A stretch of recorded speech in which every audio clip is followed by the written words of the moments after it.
college football on CBS Sports Network.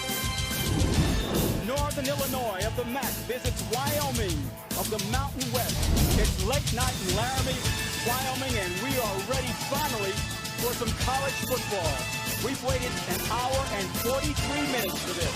The rain was coming down hard. Mother Nature was not in a compliant mood for football, but yet now it's dry, lightning gone, we're ready for football. Hi everyone, along with Adam Archuleta, a little later on Cassie McKinney, I'm Dwayne Ballin. Well, we're finally ready to play football. I know you're happy, I am. Intersectional matchup, first time these two teams have ever met. And I think it's going to be a very interesting test for both of these football teams. Northern Illinois has been a winning program for some time now, and for the Wyoming Cowboys looking to make a major leap, well, this game serves as a terrific barometer on how far they've come from last year. Northern Illinois lost their star quarterback Drew Hare last year because of an Achilles injury. 5 games he was out. They are very happy to have number 12 back. Extremely happy and very excited. Remember, things were really progressing for Hare in this passing offense through the beginning part of last season, but things really unraveled after that injury. They went through 4 different quarterbacks. He has had a terrific offseason, and the expectation is with a healthy Drew Hare that this offense is ready for big things this year. And Wyoming has a record-setting running back in number 5, Brian Hill. A tremendous bright spot to an offense that really struggled last year here in the Mountain West. If there is one word to personify his running style, it is he is violent. Well, the key for the Cowboys, they know they have a star in Hill, but they must find a supporting cast to bring more balance to this offense. We noted the weather earlier. Cassie, I cannot imagine that the coaches had game planned for this delay.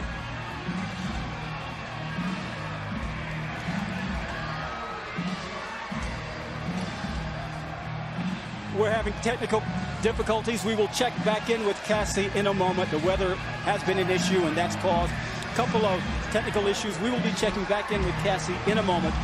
But we are finally, Adam, ready to play football.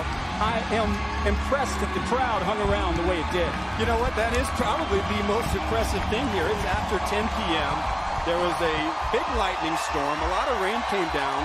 Everybody was indoors, but as soon as it started to dry up, you saw all these Cowboys fans ready to see what version they're going to have this year. Northern Illinois won the toss, elected to go on defense, so Wyoming will get the ball first as they begin what they hope will be an upward trajectory. This program 2-10 last year, and they have some offensive weapons back that they feel will make this a very different unit. Back to receive the kick for Wyoming.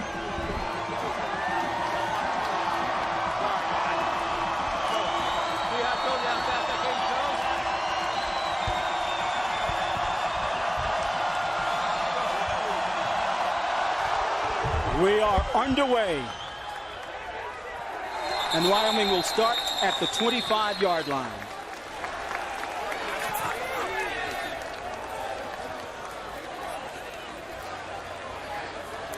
Both these teams have been waiting for this game, wanting to hit someone other than someone wearing a similar uniform, Adam. There's a flag on the play.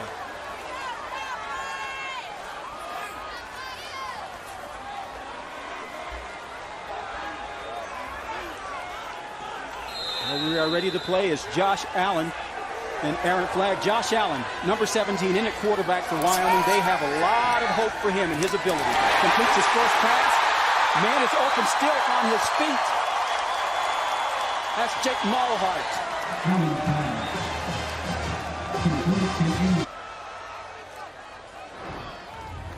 The quarterback, Josh Allen, we talked about him, Adam. They think he can do a lot. Well, we got to see him 13 plays last season.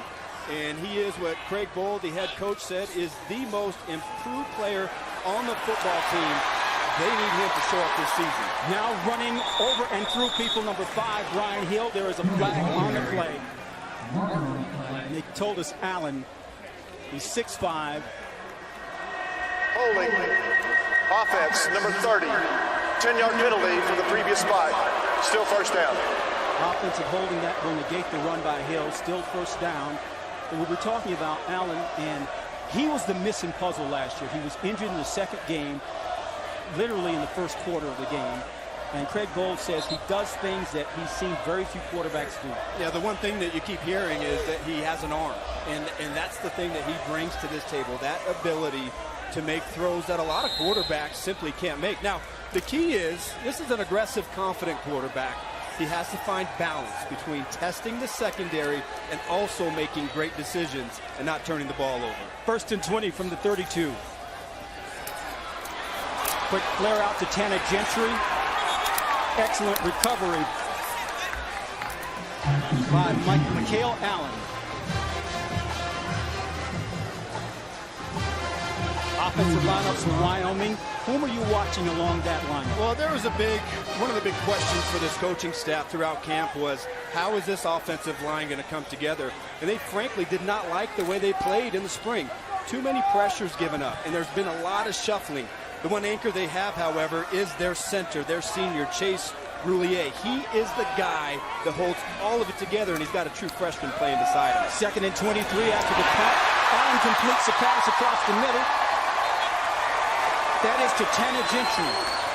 They are happy to see him back in uniform. Yeah, another one of their best players who missed a lot of time last year to injury, and he brings a speed element. Look at how he isolates inside right there on the linebacker. And you see an accurate pass by the quarterback. 15-yard pickup sets up 3rd and 8. Wyoming wanting to get something going in this opening drive of the 2016 season.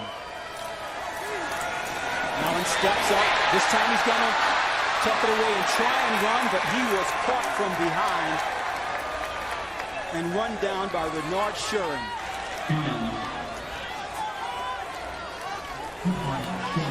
That will bring on the punting unit.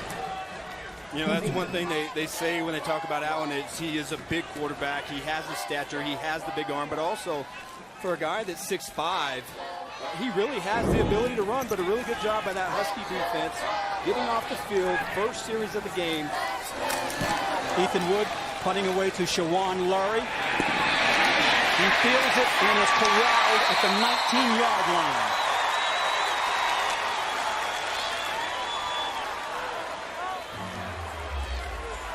Drew Hare set to bring the offensive unit out onto the field for Northern Illinois. And here are Chick-fil-A starting lineups offensively for Northern Illinois, led by Hare. Well, they sure are happy to get him back in the lineup. And the one thing they talked about was the fact that he had to sit out, he had to recover, and they really felt like his time coaching up everybody else gave him a new perspective on this offense. First carry for Joel Guanyo, but he is stopped by DJ May immediately, and defensive coordinator Steve Standard has to like that for Wyoming. That's one thing we talked about, how this defense, which is undersized, would match up against Northern Illinois. 2nd and 11. Guanyo in space and is tracked down, and early on, Wyoming's defense is really playing. That was Kevin Prosser.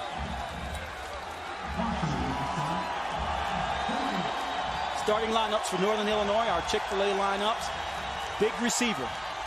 Good-looking specimen outside, Kenny Golladay, is going to test this Wyoming secondary. It's going to be a challenge to see how Wyoming chooses to play him, because he is deadly. On 3rd and 12, that's a first down completion to Mr. Golladay. You will hear a lot about him. He had a breakout season last year, and he's poised to really do some special things this year. Yeah, he is big, he's long. Here, he plays outside, but you see them move him around a little bit, put him in the slot, try and get him matched up on a safety or an underneath linebacker to get the ball in his hands. Hare sets up quickly, releases it, has a man. It's Golladay again.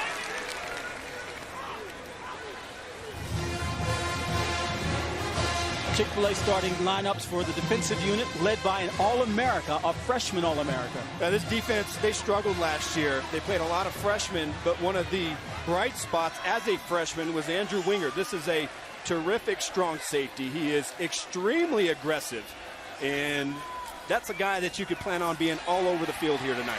Hare tucks it away and runs, gets to the 40-yard line. I would imagine that Rod Carey, the head coach of Northern Illinois, braced himself bit when he decided to run. There's Carey in his 4th year. 31-12 so far. 3rd and 1.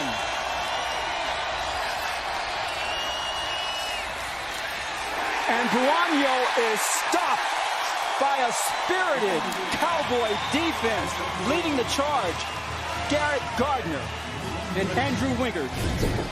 A beautiful one-on-one tackle right here. Andrew Wingard, the free safety, coming inside, down in the box. He hits Guanyo, who is a powerful runner, and that is a beautiful form tackle for a strong safety up inside the line of scrimmage. That will bring on Jake Ambrose to punt.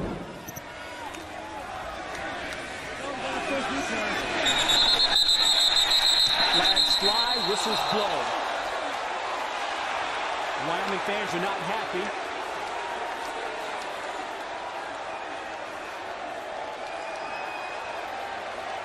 Let's listen and see what happened.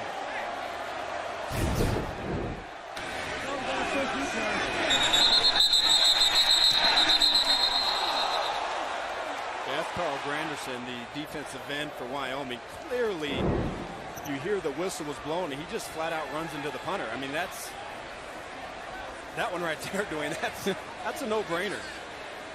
Craig Bowl looking on, and the interesting thing about Granderson, they told us earlier in the week in conversations that he has a very high motor. He brings a lot of energy. He really wants to get after someone. But along with that comes discipline. Well, There are multiple fouls on the play, one by each team. You got your defense off the field, and you have to have better False start. awareness. You just can't. Offense. That 5-yard penalty will be enforced. Dead ball, personal foul, correction. Dead ball, unsportsmanlike conduct foul, number 91, defense. That's a 15-yard penalty and results in an automatic first down. This is number 91's first unsportsmanlike conduct foul of the game. So Carl Granderson, that energy just cost him a trip back onto the field when they were ready to leave the field and get the ball back. And it's an automatic first down for Northern Illinois. Yeah, not a smart play. You just can't put your football team in that position. And regardless, even if the whistle hadn't blown, you can't run. There is at no time can you run into the punter. Not quite sure what number 91 was thinking. So Drew Hare leads the offensive unit back out for Northern Illinois. He has 4 wide receivers, 3 split wide to the right. Quick handoff to Turner, who can do a lot of things, and they told us that they will use him a lot. Argales Turner, who is a speed merchant and is the reigning MAC Special Teams Player of the Year, very fast kickoff returner. Now, he's kind of got that X-factor profile on offense, but one thing, Marcus Epps, the other safety here for Wyoming, came up and made a terrific play getting to Turner in the back. Completion, but not so much. Have to give it to Wyoming's defensive unit right now. They are playing some football. Yeah, and the one thing that when we talked to this staff is they said that we wanted to recruit speed. And last year we're starting to get more athletes with speed. There you saw DJ May, a former running back, in a one-on-one open field tackle, walk down the wide receiver. And they just have to play a disciplined brand of football. Hare 4 for 4 so far, looking for his 5th completion, and he has it. Far sideline, Kenny Golladay. Hare now 5 for 5, and Golladay has been his main target. This is going to be the key matchup tonight here in the passing game. Who is able to match up and play Kenny Golladay in one-on-one? So far, he has proven to be the winner, but that is going to be something that they're going to have to solve. Somebody to get out there and compete with number 19. 10-yard pickup sets up another first down. Going deep for it all. Caught by Golladay, flag on the play. Probably going to be interference. And Wyoming is already having problems defending 19. All 6'5" of them. Yeah, we just talked about it. The previous play was Rico Gafford, the junior college transfer, who won the starting job, and you certainly don't want to see Kenny Golladay on the ground with an injury. Pass interference. Defense, number 21. That foul is declined. Result of the play is a touchdown. So Antonio Hull called for the Interference. Timeout for an injury. But it's a touchdown. Golladay is on the field hurt. Well, a terrific catch. You see he comes down on there. Kind of lands on the right elbow. Maybe he lands on the football. Really hard to see exactly where the injury occurred. Really pretty good coverage out there by Antonio Hull. He tried to play the pocket, but you saw the strength in the hands of Golladay to just outfight him for the football. You talk about an incident that can change the complexion of the outlook of a season. And they are looking at this play again. It's being reviewed. But it's a tough. Golladay is up. That's a great sight for Northern Illinois fans because this young man has the potential to be an All-America this year.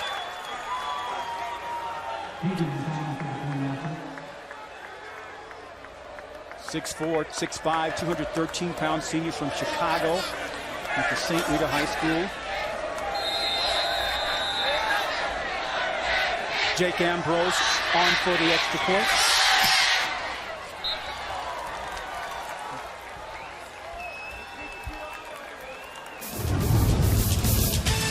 Northern Illinois strikes first. Golladay, courtesy Hare.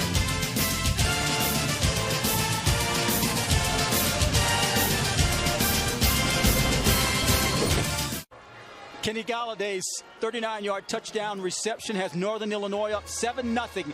Cassie McKinney is down on the sideline. Cassie, this weather delay wreaked havoc on the plans for both coaches.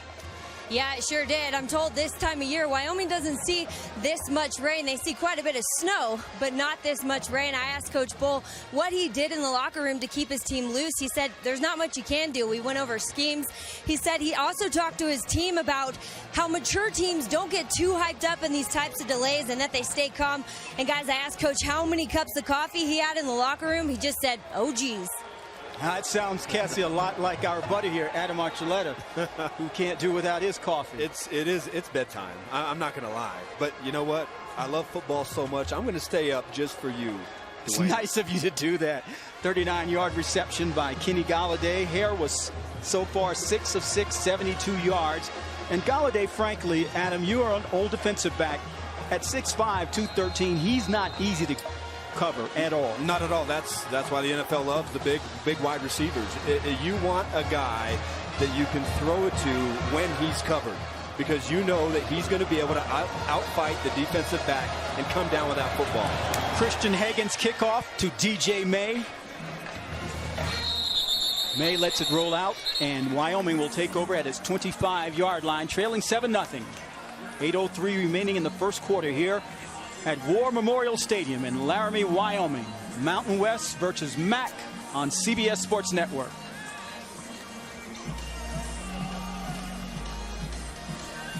Wyoming's offense features Josh Allen, we noted earlier. Big arm, big potential, but frankly, we're really seeing him for the first time because he played basically a series last year before getting hurt.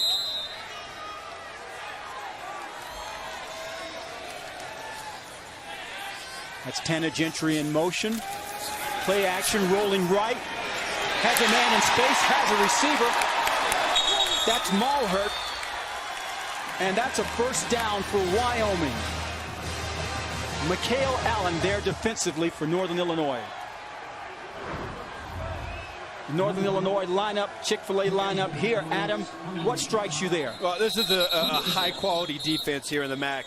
And Shawan Lurie, the diminutive 5'8" cornerback, is possibly one of the more competitive cornerbacks that you're going to see in college football. He had 9 interceptions a season ago, led all defensive backs in the FBS. He is a lot of fun to watch. And he is regarded by 7:50 on the clock, please. They are readjusting the clock, the time clock. Back to Lurie. He is regarded by everyone as the best player, frankly, in the MAC. Thank you. And he burst onto the scene last year. Didn't start last year, but boy, did he come on with the numbers he put up. And I can't wait to see, are they going to test him? You know, are they going to throw at him, or are they going to go to the other side of the field and attack Albert Smalls, the other starting cornerback? Lurie with 9 interceptions last year. Allen, time to throw. This one is picked off. There's a flag on the play. And guess who?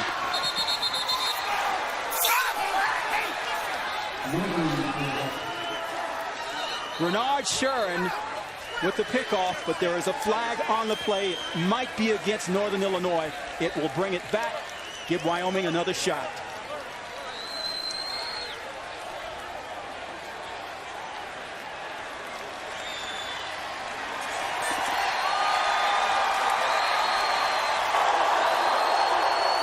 Holding defense, number 19.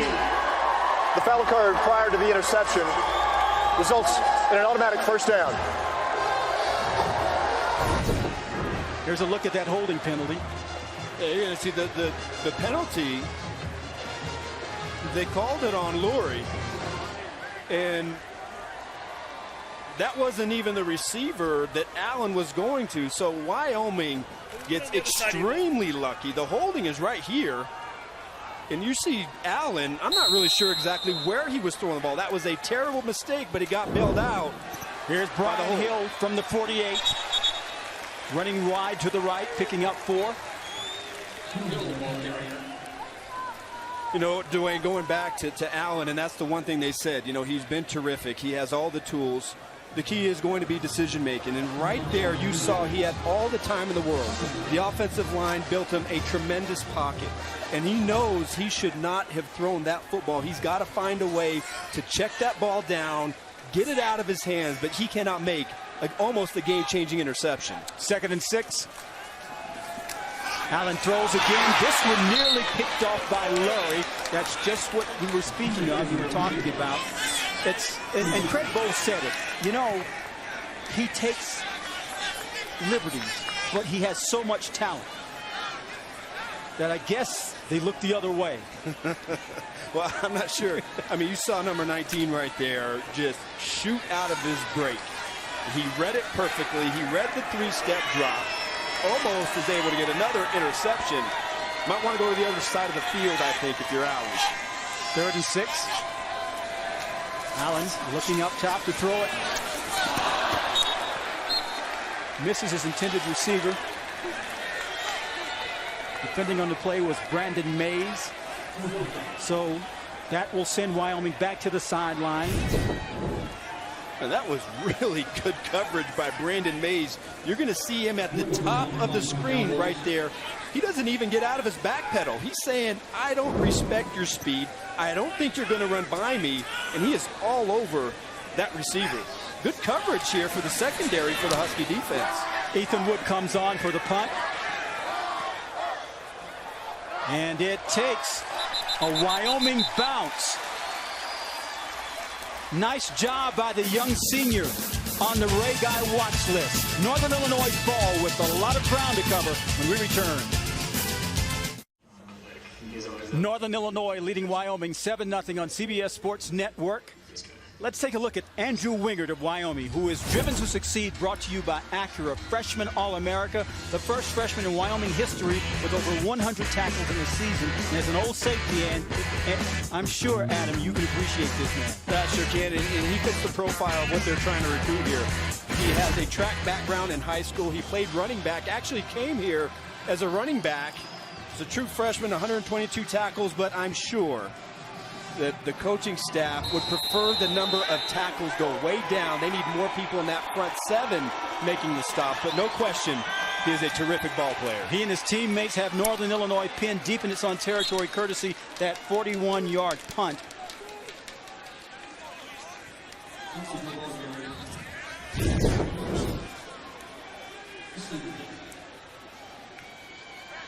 Good hard-nosed run up inside there by Jordan Huff, and I think any question, Dwayne, if Hare was rusty on that last drive, no indication, and you can see he's looking to find number 19. 2nd and 3, and Northern Illinois keeps it on the ground. Robert Priester on the stop. Jordan Huff once again got the call. Yeah, I would expect that, you know, they came out on that first series and they threw the ball quite a bit, but I would expect them to use their size to their advantage and start to try and wear down this Cowboy defense with their running game. 3rd and 1. And Huff was close. Marcus Epps was there quickly for Wyoming. He does get enough for the first down. It's going to be a big, big question mark here on how Wyoming chooses to attack this defense or this offense. Are they going to try and stand toe-to-toe, or will they use a little movement and try and catch them off balance in the run game? Well, Hare was looking for Golladay there, defended nicely by Robert Priester. That's his first incomplete of the game. Hare,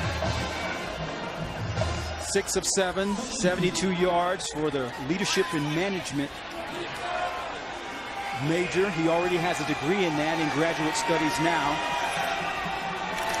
He has his team at 2nd and 10, rolling to his right, running out of territory, and is tracked down and put down by Lucas Walker, senior linebacker from Texarkana. He is a dual threat quarterback. And last year, he had about 245, 246 all-purpose yards per game. And you talk to Rod Terry, and he says, look, we know that he can run the ball, but the key is he's got to be healthy. And so it's going to be interesting to see how much on the quarterback-designed running game they use him in. That's a big part of their offense, but he got to find a way to keep him healthy this entire season. Northern Illinois 3 for 4 so far on 3rd downs. Flags fly. Encroachment, offsides. Both teams pointing at each other. Prior to the snap, false start, offense, number 73. 5-yard penalty, remains 3rd down. That's on Matt Sharping, sophomore, right tackle for Northern Illinois, moving a little too much early on. Well, they called number 74, but clearly it was Sharping, number 73, the right tackle, who was moving early.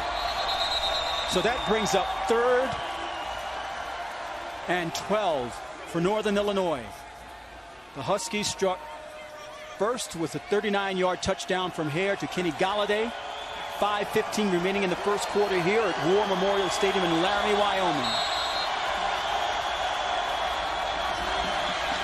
Hare under pressure, and you can hear the crowd. They love this defensive effort by the Cowboys.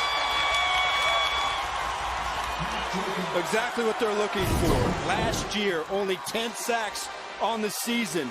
You get a terrific inside move by Carl Granderson to put the pressure on Hare and make him get rid of that ball. But that's one thing they have to drastically improve this season, Dwayne. That defense, especially in obvious passing situations, has to find ways to disrupt the quarterback. That was perfect. Johanna Gaffon was helping him under pressure. And now back in his own end zone to punt is Jake Ambrose. He gets it away. And this is Austin Conway on the return. Back to midfield. Liddell Fleming on the tackle. But the Cowboys have an opportunity when we return. War Memorial Stadium is at the highest elevation in FBS at 7,220 feet above sea level. That's where Craig Bowl and his team operate. Wyoming in the 67th season here at War Memorial, built in 1950, the oldest stadium in the Mountain West. And the Cowboys have the ball at the 48-yard line, just inside Northern Illinois territory. Josh Allen and his teammates trailing 7-0, 2 men in motion. And Allen's already showed us that he is not shy about throwing the ball. This time the handoff is to Mike Deshaun Witt, who is tracked down in the backfield and quickly stopped. Leading the way was Bobby Jones IV for Northern Illinois. Witt is a running back who missed most of last season with a concussion injury. We've only seen so far in this game one carry from Brian Hill, their superstar running back. They came out in the first 2 series, threw the ball 6 times. Haven't really been able to get a little anything going on offense, but I really think as this game goes on, they're going to have to start introducing that running game a little bit to try and keep their defense off the field. On 2nd down, it's Witt, and he turned the corner. And a senior from Oxnard, California, picks up yardage. Exactly, Dwayne, what they want to see from number 21. He gets a really good block from his right guard, Caden Jackson, but that's good vision. playing off your blocks, making something happen, getting up into that secondary, and that's the production that they want. If Wick can get back to his form from a couple of years ago, they're going to have a pretty lethal 1-2 punch when he combines with Brian Hill. He entered the game as the 9th all-time leading rusher at Wyoming, and Hill's a 5th. On 3rd and 3, it's his backfield mate Hill powering his way and taking the Huskies defensive unit with him. That's what you talked about early on, Adam. He can hurt you when he runs. You better get your pads low. Now, we already talked about the fact that not too many are going to be able to bring him down one-on-one. You've got to get multiple hats for the ball, but look, he's got the leverage right there. He is the low man, and you see what defines his running style is that beautiful leg churn. Those legs never stop churning after contact. And that 9-yard run sets up 1st down and 10 at the 33-yard line. Allen rolling right. And a flag is out. His intended receiver appeared to be Gentry. Yeah, I think they're going to get Shawan Lurie with a pass interference, a shove in the back. Now, you're a defensive back, but what do you think? Is this legitimate? Big question. Is it incidental contact, or did he actually use his hands to shove him in the back? Holding. Defense, number 8. It's a 10-yard penalty from the previous spot. Results in an automatic 1st down. That's on Liddell Fleming. So that sets up Wyoming with a 1st down at the 23-yard line. Cowboys looking to tie the score with 3:17 remaining in the 1st quarter. There's Hill over the right side, still moving those legs.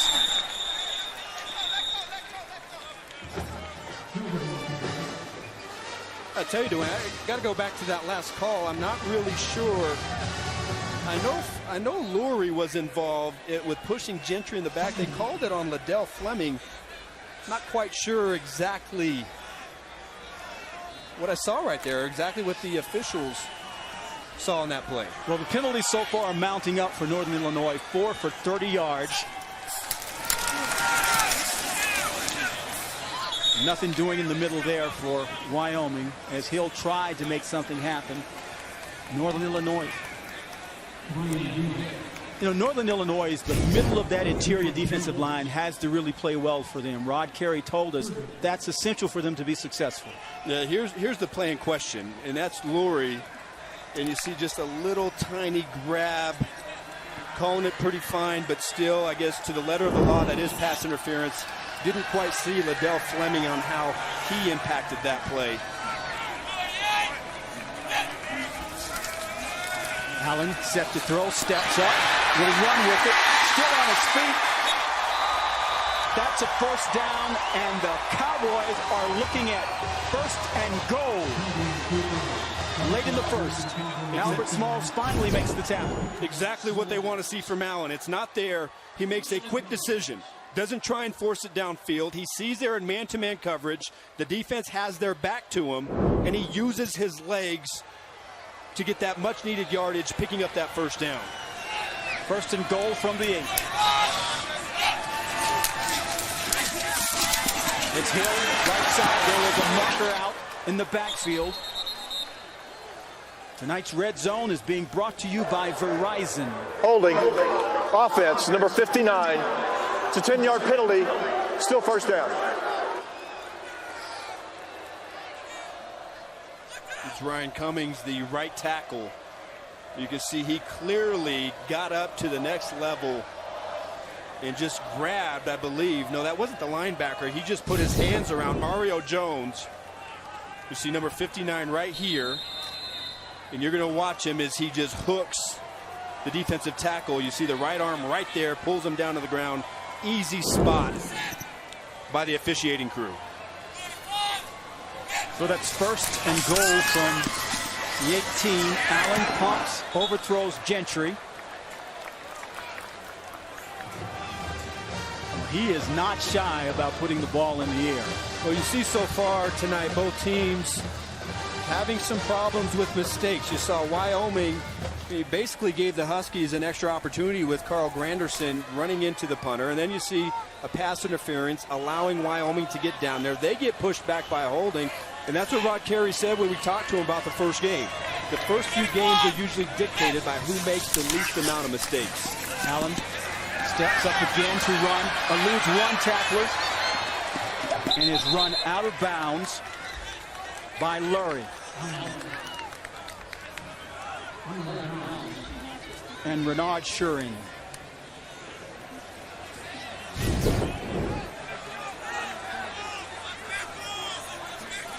That's an impressive stiff arm.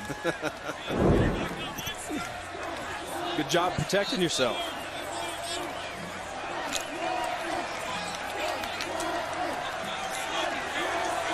Ball at the 18. 3rd and goal for the Wyoming Cowboys. Allen, time to throw. Overthrows Gentry. Defensively, Albert Smalls is there, but a marker is down. And that's going to be on Smalls, who cannot believe it.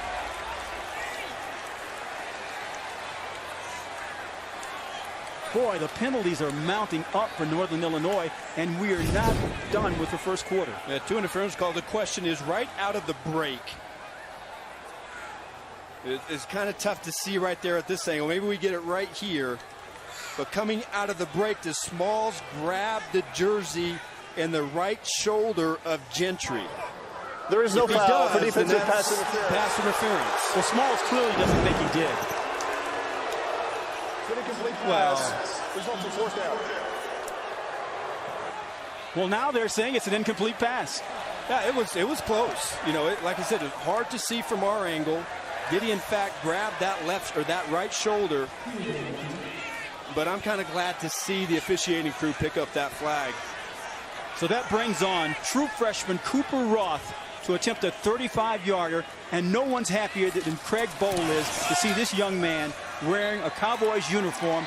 And it's good, because last year Coach Bowl said their kicking game was, in a word, terrible. Cooper Roth puts him on the board. Wyoming up 7-3. Northern Illinois, check that. Northern Illinois leading Wyoming 7-3. Let's take a look at the icy hot injury report in Northern Illinois. Someone who is not here, Chad Beebe. Adam, he has quite the pedigree too. He's had some injuries at Northern Illinois, but that's a famous football name. Yeah, it sure is. And, you know, that's one thing that Rod Carey talked about ad nauseum. He said, if we want to be at the top of the MAC and we want to win a championship, the more and more that I coach, it comes down to being healthy. We have to be able to have our guys throughout the season. Now, he said that coming into this year, they have some good health. Obviously, Beebe was going to be a big part of this offense. He's not here, but by and large, they're entering the season at full strength. Chad's father, Don Beebe, played, of course, in 6 Super Bowls, the Giants and the Bills. And I'm sure Chad is watching this, cheering his teammates on. Wyoming, courtesy a 35-yard field goal by Cooper Roth, is on the board as Roth kicks it away. And keep your eye on Argosy Turner for Northern Illinois. The Cowboys do not want him touching the ball on the kickoff. He is electric. So Drew Hare is ready to bring his teammates back out onto the field. He's had, you know, Adam, he looks pretty good to me for a guy who had an Achilles injury. Yeah, they came out first series and they threw it down the field. Now, they really had no choice. They were backed up in the start of their second series, so they had to run it out. They had a penalty, which kind of hurt them, put them in a 3rd and long situation. So it'll be interesting to see how they choose to attack here in their 3rd series of the game. But really, you know, he's targeted number 19, Golladay. Now, can he find other players in that offense to get the ball to? But I think you got to be happy with the way he's played so far. Well, they like their tight end, Shane Wyman. They're going to try to find ways to get him involved. Guanyo stumbles up to the line of scrimmage and is stopped. Guanyo is an outstanding running back, 1,285 yards last year, 2nd in the MAC. But so far, defensively, Steve Stannard's Wyoming Cowboys defensive unit has had the answer for him. See a lot of movement and a lot of stunting inside, using their speed to their advantage against the big offensive line. No pickup on the game. Hare on the move. Has a man wide open along his sidelines. That's Christian Blake still on his feet. And he is finally corralled at the 24-yard line by a host of Cowboys, but not before coming up with a big catch. The 6'1 junior from Fort Lauderdale hauls it in, a 51-yard play. Well, what did Craig Bowl said? The number one thing for his defense is they needed to see a significant reduction in the explosive play. Wide open in the secondary, you can't have it. Really good job by Hare spotting the flaw in the defense and getting it out to his wide receiver for a big play. That's the end of the first quarter with the score. Northern Illinois 7, Wyoming 3. You're watching the opening weekend of college football on CBS Sports Network.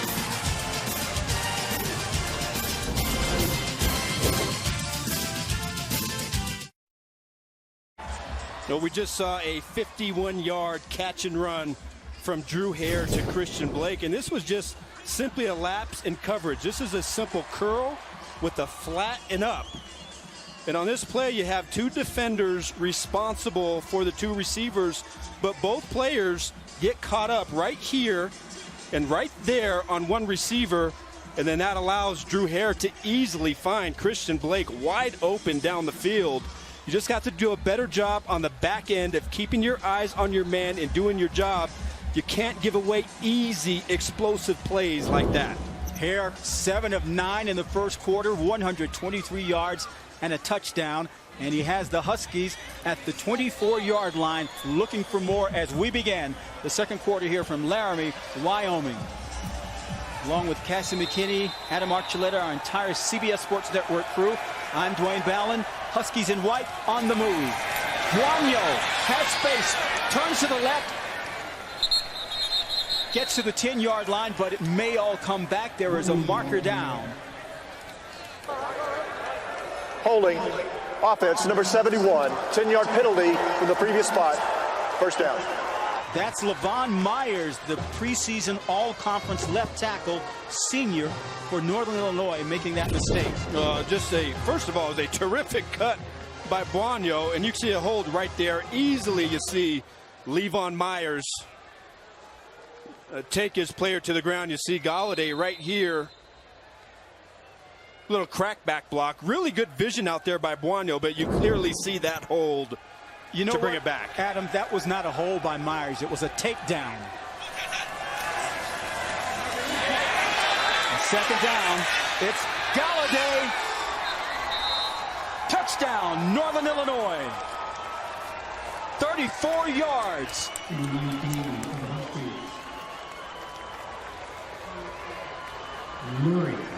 Rod Carey is finding different ways to get the ball into number 19's hands. Yeah, you got to give it to number 19. A really good play call. I like the play call right there by the new offensive coordinator Mike Yurimovich. And there was absolutely zero pursuit from the interior of that Wyoming defense. That is an easy sprint for Golladay for the touchdown. Christian Hagan on and misses the extra point. So it's a 10-point lead for Northern Illinois. Kenny Golladay is being very productive on this evening in Laramie. Jake Maulhardt, one of the seniors, but right now it's the Huskies who are celebrating here in Wyoming.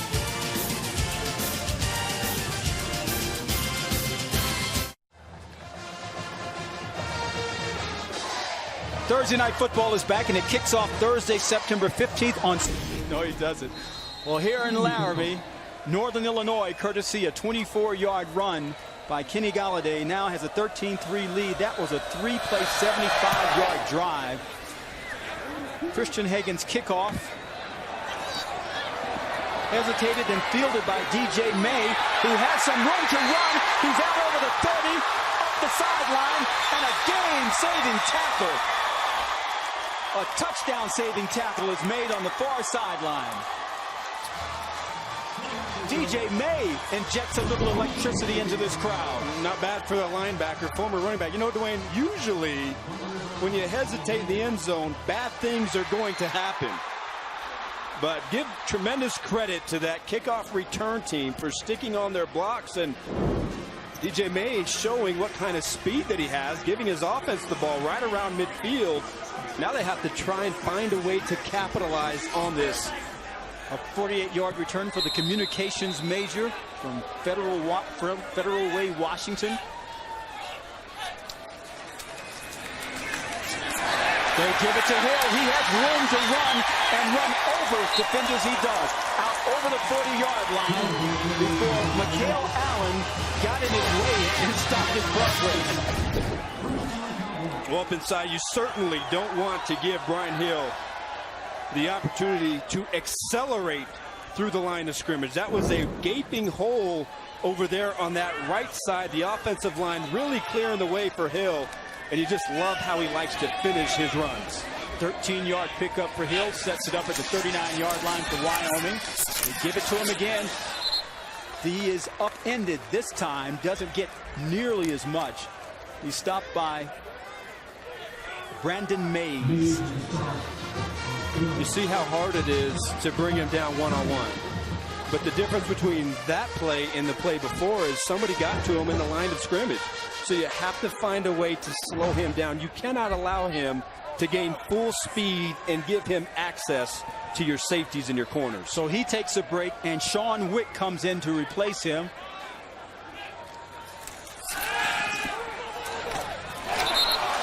Pass was dropped, intended for Jake Maulhardt. Defending on the play was Albert Smalls. And that sets up 3rd and 7. Hill seems to be handling his left arm gingerly there. Let's take a look here. Oh, yeah, he takes a shot right there on that right elbow. Probably just a little sore. I don't think Brian Hill gets hurt. 37 for Wyoming, trailing 13-3. 13:02 remaining in the half. Allen under pressure, trying to get away from it. Throws it, but there is a flag down near where Jake Maulhardt tried to make the catch. Albert Smalls is in the vicinity. And this may not be good for Northern Illinois. The referee, Kevin Hassel. Holding defense, number 20. That's a 10-yard penalty from the previous spot. Automatic first down. This one called on Mikhail Allen, the junior from Detroit. Rod Carey trying to argue his case on behalf of his defensive unit. And that gives Wyoming a first down at the 26-yard line. Man in motion has the ball. That's Austin Conway.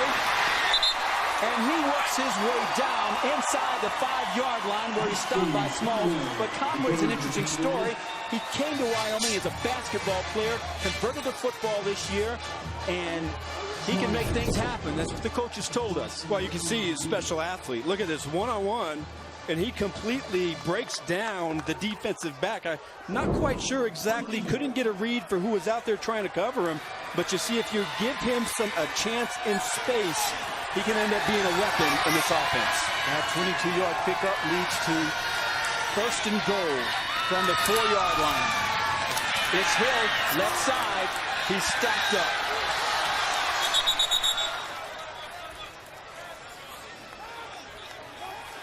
You know, what do you think of the job Wyoming's offensive line is doing? They've made some movement, moved some people around. You know, Dwayne, I think they've done a pretty good job tonight. There hasn't been a lot of pressure on the quarterback. You know, Josh Allen has had some pretty good time in the pocket, and you've seen some pretty good running lanes in there for the quarterback. But right here inside the 5-yard line, this is offensive line country. This is where you really have to show what kind of line you're going to be inside here tight. That group led by the Chase Relio, and that's a touchdown right over the right side behind that offensive line. Brian Hill gets the Cowboys right back into it.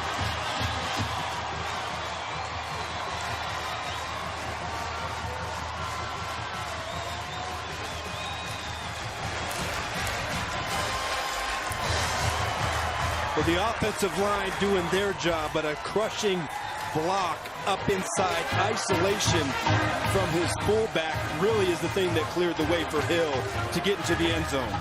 Cooper Roth on for the extra point with Nick Spur holding. And the freshman is true. So it's a 3-point ball game. No one's happier than Sean Wick, his backfield teammate. Brian Hill draws the Cowboys to within 3 here at War Memorial. You're watching college football on CBS Sports Network.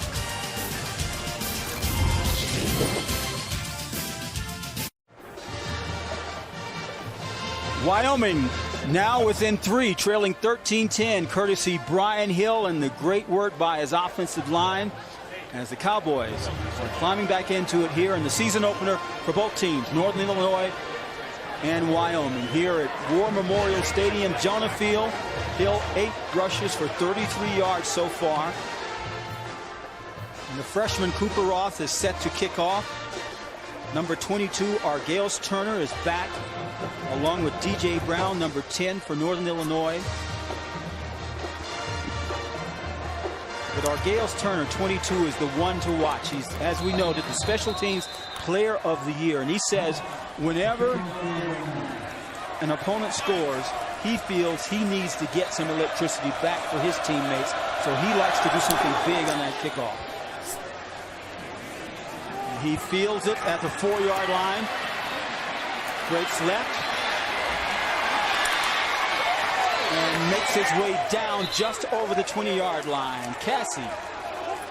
Yeah, guys, it's no surprise Kenny Golladay is having a good game. And you ask anybody on NIU's team why he's gotten so good, they say it's because every day in practice, Kenny goes up against Shawan Lurie. They said these guys battle every single day. They're so much fun to watch, and they make each other better. Now, there's a big size difference. Lurie's 5'8", Golladay is a 6'4" target.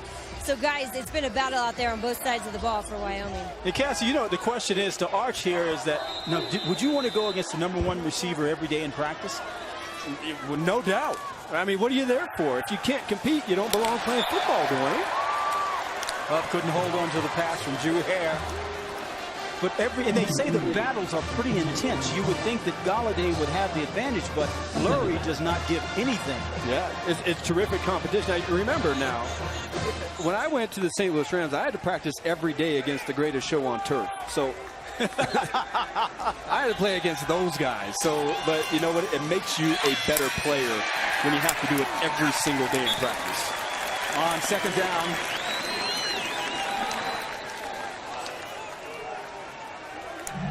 Jalen Ortiz comes up with the stop.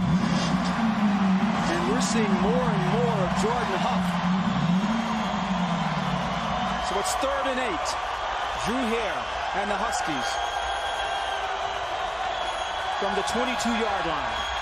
Hare under a bit of pressure gets it away. Golladay did not get it. Defending on the play was Antonio Hall, the sophomore from Diamond Bar, California. One of the few times that Golladay and Hare did not connect so far. Yeah, and when you bring a blitz on 3rd down, a delayed blitz, that means your cornerback has to win a one-on-one matchup against a receiver that's been killing you all day. And that's exactly the result that you want to get from your defense, rising to the challenge and getting them off the field. So that brings Jake Ambrose back on to punt. Senior from Newport Beach, California. Transfer from Orange Coast Junior College. And that's Austin Conway back at his own 40-yard line awaiting the punt. And Conway, defensive coordinator Steve Stannard told us, and the offensive coordinator Brent Vagan told us, that we are going to find a way to get Conway the ball. He is just so exciting. And remember, he was not playing football last year. He hadn't played since high school. He fields the punt back, will run it, tries to get a lane, reverses field, but this time is caught.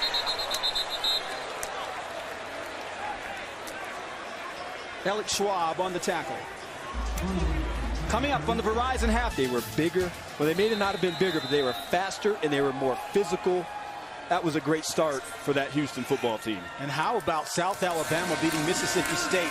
First time ever that USA, as they are known in Alabama, have ever beaten an SEC team. Brian Hill on the carry. Matter of fact, this has not been the greatest of opening weekends for the vaunted Southeastern Conference. No, it hasn't, but they did thump USC today, so that's, I guess, one good thing. But I guess you always count on Alabama being near the top. But an ugly opening weekend here for the SEC. But I guess, what does that say about the Pac-12? Because they got beat by two SEC teams today. UCLA getting beat by Texas A&M, and then you saw what happened with USC. Josh Allen handles a bobbled handoff, picks up a couple of yards. It could have been disaster for Wyoming. Give him 4 yards on the pickup. It just looked like Allen wasn't quite sure what he wanted to do with this handoff. Just left it in the belly of Brian Hill a little bit too long, a lapse in concentration, and very fortunate that he was able to get that ball back.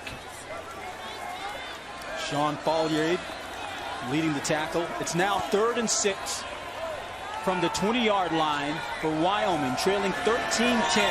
5 on the play clock. Allen short sets, gets it across the middle to Tanner Gentry for a first down. And the Cowboy fans are so happy to see number 4 back in uniform. He was injured last year, shoulder injury. He was having a great year. He has all conference potential. Yeah, and he gets the inside position right there on Shawan Lurie. And that gives Allen easy access, an easy throw up inside. It's very evident this is going to be a man-to-man football game. They believe they match up extremely well with these wide receivers. Wyoming's going to have to get separation if they want to get room in the passing game.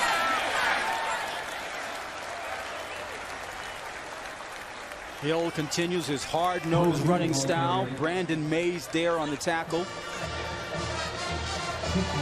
Hill seems to be one of those running backs who thrives on contact. The more, the better, the stronger he seems to get. 2nd and 5. Ball at the 34-yard line. We're inside of 9 minutes remaining in the half. Wyoming with the ball. Josh Allen steps up, decides to run, has plenty of room, has the first down, still on his feet, making moves, gets inside Northern Illinois territory. A 25-yard run by the never shy redshirt sophomore quarterback. Yeah, big-time pocket awareness right there for Allen. Ben Leroy, the defensive tackle, just bull rushed the left guard. Allen senses that pressure, steps up and climbs inside the pocket, and not bad down the field, making defensive backs miss. Ball at the 41-yard line. Man in motion is Gentry. And he got the call around the right side where Mikhail Allen finally found him.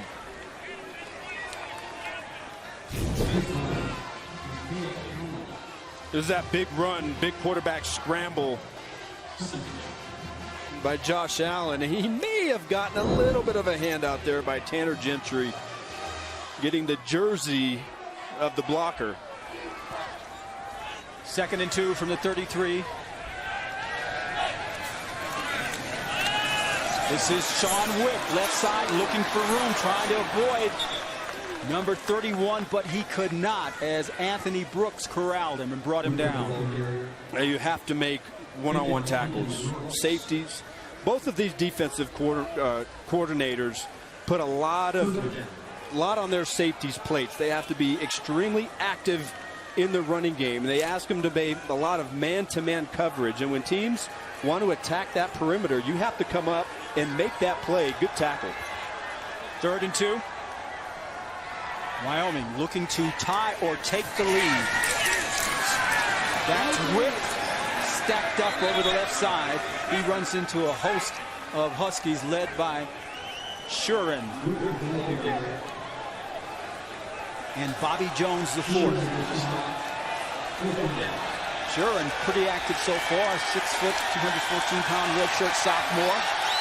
4th and 1. What will Craig Bowl elect to do? What comes after 4? Dwayne? 5? 5. Yeah, he's going to give it to number 5. Timeout on the field. Timeout. Wyoming. That is their first timeout of the half. Want to talk about Media it. timeout. 13-10. Northern Illinois leading.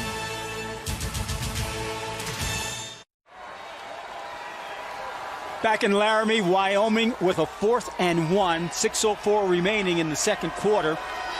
Cowboys trail it 13-10 to Northern Illinois from the MAC. Last season, 4th down conversions, Wyoming 14 of 23. Yeah, they run the ball here. I anticipate going at that right side. You have a true freshman, Gavin Rush, playing left guard. And they go right up the middle. Left side, as you just called it, partner. And that's a first down for Wyoming. I don't know if we can state enough how important this is for Wyoming and moving the ball. It is. It's extremely important. And I think, Craig Bohl talked about it. Last 2 years, they've been able to open up against FCS football teams. But this is a much different test. You're talking about a program that's been one of the most winningest programs across the country here as of late. Somebody that is accustomed to winning.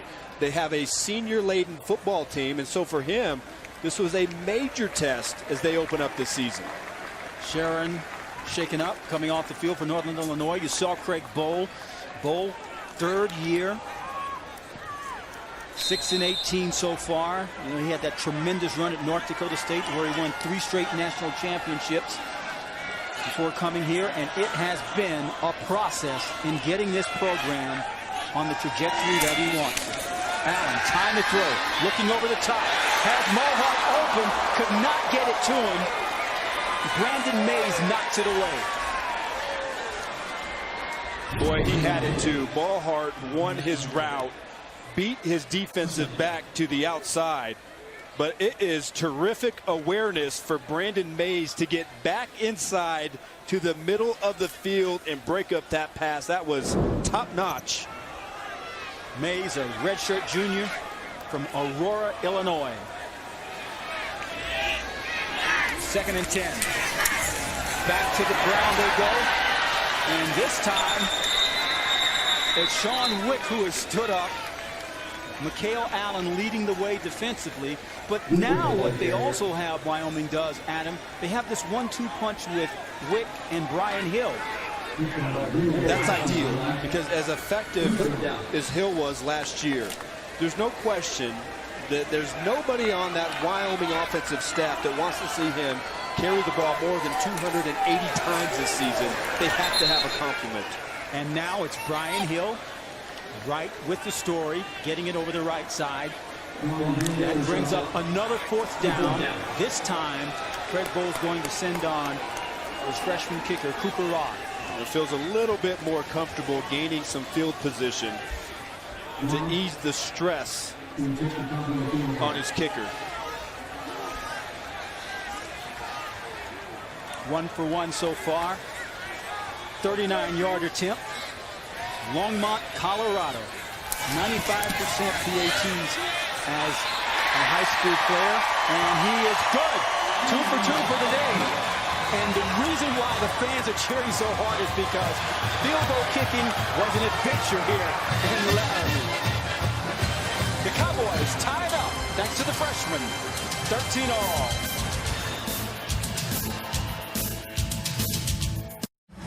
They're tied at War Memorial Stadium, 13-13, Northern Illinois and Wyoming. College football action continues Friday night on CBS Sports Network at 7:30 Eastern, presented by Geico. DJ Durkin's Maryland Terrapins look to find their groove ahead of Big Ten play when they head to Miami to take on Florida internationally, only on the 24-hour home of CBS Sports. And partner, I think you will be telecasting that game. I will. Pretty excited. Get a chance to see both of these two teams, seeing how Maryland is going to fare this season. A lot of interesting storylines here across college football. New coaches, new programs. Easy win for the Terrapins today over Howard. Kuparov kicks it off. That's Jordan Huff taking the kick instead of Turner. And Huff gets out over the 30-yard line. So Drew Hare now comes back out onto the field with the score tied. 4:26 remaining before the half with Cassie McKinney, Adam Archuleta, our entire CBS Sports Network crew. I'm Dwayne Ballin. And has this gone about the way you thought it would go, or did you expect Northern Illinois, because of its size, to dominate?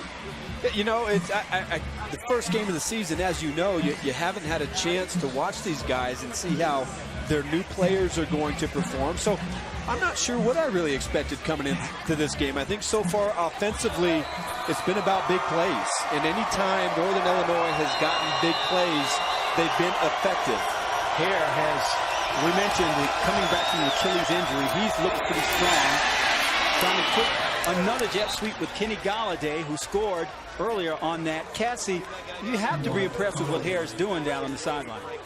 Yeah, I am, and I think the rest of the team is too. I asked Coach Carey earlier this week how Drew changes the dynamic when he's back on the field and in the huddle. He said it's a confidence factor. The team knows he is in complete control. They also know he has led a team to a championship before. Coach also laughed, said it's a warm, fuzzy feeling when he's out there. I'm not sure that's the feeling you want. Thanks, Cassie. Guanyo makes his way for a few yards. Rod Carey is very happy to have Drew Hare back. 3rd and 1. Carey keeps it and just makes it over for the first down. And when you see that, Adam, I can't help but think about the injury, the Achilles injury, and do you really want him tucking it away and running when you've got Guanyo in the backfield? Well, I think, he brings that dynamic to the offense. So he has to be a threat to the defense, because if you stop that, then you're taking a part of his game that he does extremely well. I think you have to be smart, and you have to pick your spots on when you use it. But that is who he is, and I just don't believe in going out and playing scared. You got to go out to win, and that's certainly something he does well. Ball on the 34-yard line. That's Guanyo out of the backfield. Room to run. First down. And he's finally knocked out by Wingard. 16-yard pickup. Well, you've seen a few times here that the Wyoming has dropped a player in coverage. We saw it earlier downfield with Christian Blake. This time it was just simply a running back outside in the flat, and you allow him to catch and run the ball. You've got to do a better job of taking care of your responsibility on defense. From the 42, Hare eluding pressure, makes it out over to the 40. Walker thought he had him. The senior, number 45, had a shot, but Hare definitely eluded him and was able to pick up positive yards. Walker, number 45, you may know that name. His brother Michael, National League Championship Series MVP in 2013, a pitcher for the St. Louis Cardinals. Little brother, not a bad baseball player either in high school. Was a first baseman back in Texarkana.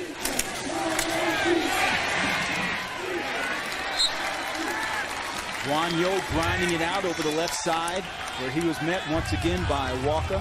Well, you can see the Huskies started out this drive with some tempo when they were back in their own territory. Remember, they get the ball here after halftime. So first and foremost, they'd like to pick up this first down, but they would like to be able to be the last team to touch the ball going in before halftime to get a chance to double up after the kick. 3rd and 8. Northern Illinois, 4 of 7 on 3rd down conversion so far. Golladay in motion. It's Guanyo left side. And he may not have gotten there. Walker there once again to greet him.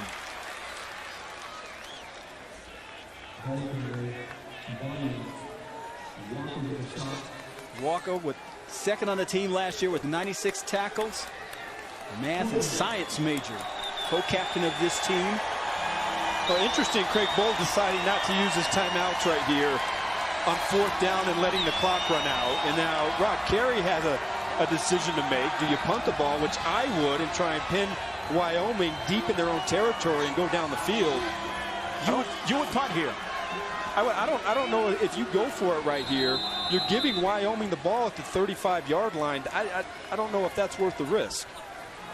Rod Carey wants to talk about it, as he must have heard Adam talking.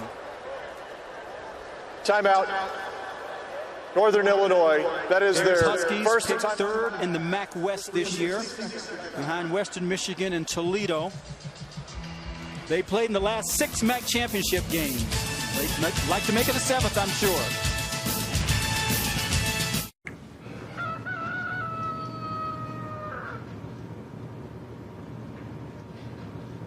Honey, what are you doing? Watching a cow.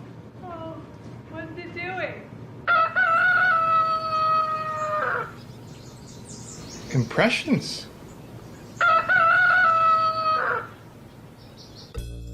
Power up your morning with a new 300-calorie egg white grill. Only at Chick-fil-A. That's Christian Hagan, number 34, the field goal kicker for Northern Illinois. His longest is a 52-yarder last year against Toledo. You know, this is interesting decision here because 52-yard field goal certainly comes with a lot of risk. Going for it here, giving Wyoming the ball on the 35-yard line is probably not the ideal either. You don't have a lot of room to punt. So what do? Do you line up? Do you pooch punt it? Do you let Hare take the snap from a shotgun formation and try and pooch it down there in the corner? Well, not a lot of great options here for Rod Carey. But Hagan is the best kicker in the MAC. First team all-conference. This would be 53 yards. This would be one better than his career. And we are at elevation right now, so the ball does funny things at 7,220 feet. So the holder is Jake Ambrose. Christian Hagan on for a career-best 53-yard field goal. It's wide left.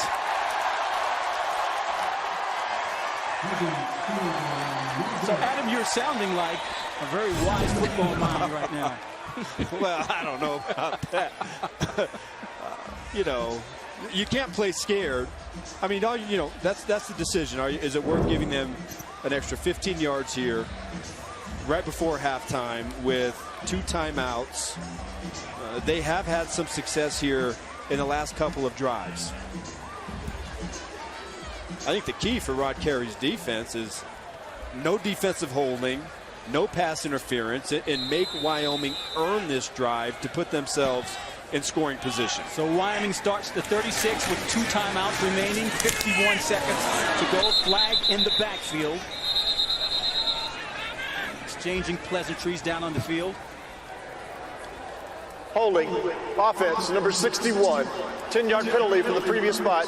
Still first down. That's Caden Jackson, a 6'2 sophomore from Kingfisher, Oklahoma, who started last year as a freshman at right guard.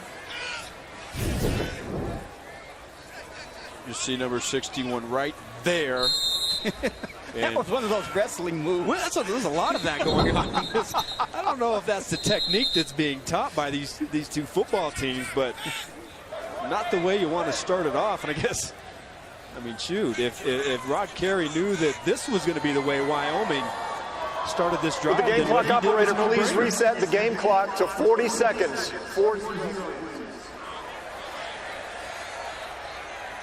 Kevin Hassel, our referee of this fine crew. Correction, 48. I wouldn't the clock back to 48 as opposed to the 40 that you saw on your screen. Thank you. I wouldn't expect, especially with that penalty, I wouldn't expect right here the Cowboys to be too aggressive. This isn't the field you just said for that, but Josh Allen is on the field, and everything we've been told about him is that he's a gunslinger. Yeah, but you're right here. You have a chance to go in tied before halftime.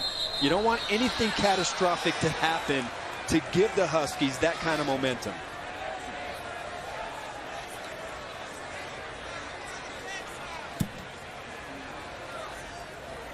Number 10, Gentry's on the field. Number 4. 48 seconds on the game clock. 48. They still are getting the game clock situated. There's Gentry. We told you before his shoulder injury, he was one of the best receivers in the country, and he can stretch a defense.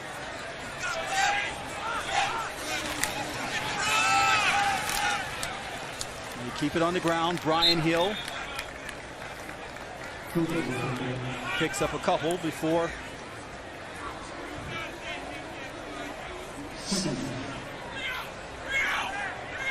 Mario Jones on the stop. So now it's 2nd and 16. I think Rod Carey just going to go into halftime right here and know that he's going to get the ball back to start the third quarter.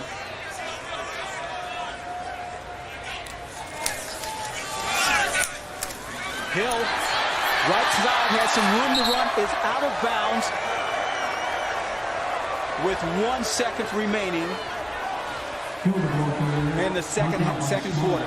13-yard run by the Doak Walker watch list and first team all-conference member. Well, so now here, this is interesting because here you have a chance with Allen's arm. Now, it's still in your own field, your territory, but conceivably with big wide receivers, you could take a shot down the field, but obviously this is a smart play. He's going to take a knee. Yeah, they're going to take a knee and get out of here for the first half with the tie. And that ends the first half, the second quarter. We are tied at 13. Northern Illinois came out and took the early lead. Josh Allen rallied Wyoming back. The Wyoming defensive unit has bent a bit, but not broken. Drew Hare has had a big half so far for Northern Illinois. Both quarterbacks look pretty good, but Hare has been exceptional. And Wyoming looking to get the season off to a win. 13-13, the Cowboys go into the locker room, and Cassie has Coach Bowl with her now. Coach, your thoughts on the way Josh Allen has handled this first half? Well, you know, for a young guy, he's really done some great things. He's got good mobility, strong arm. He did throw one pick, we got back, but we're well pleased with how he's playing.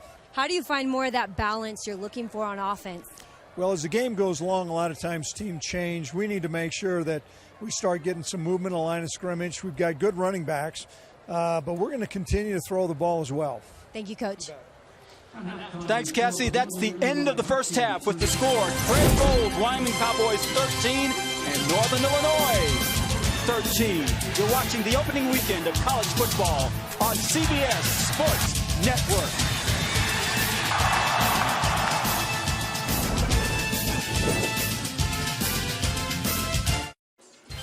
It is after midnight in Laramie, Wyoming. Northern Illinois and the Cowboys tied 13-13. You're watching college football on CBS Sports Network. Hi, everyone. Along with Adam Archuleta, Cassie McKinney, I'm Dwayne Ballin. Well, first half was very interesting. No one pulled away. Some good things on both offenses. Defenses bend a little. Well, I think both teams were trying to feel themselves out a little bit. And I think if you look at Northern Illinois, they came out in the Hare to Golladay connection. It was hot to start the game.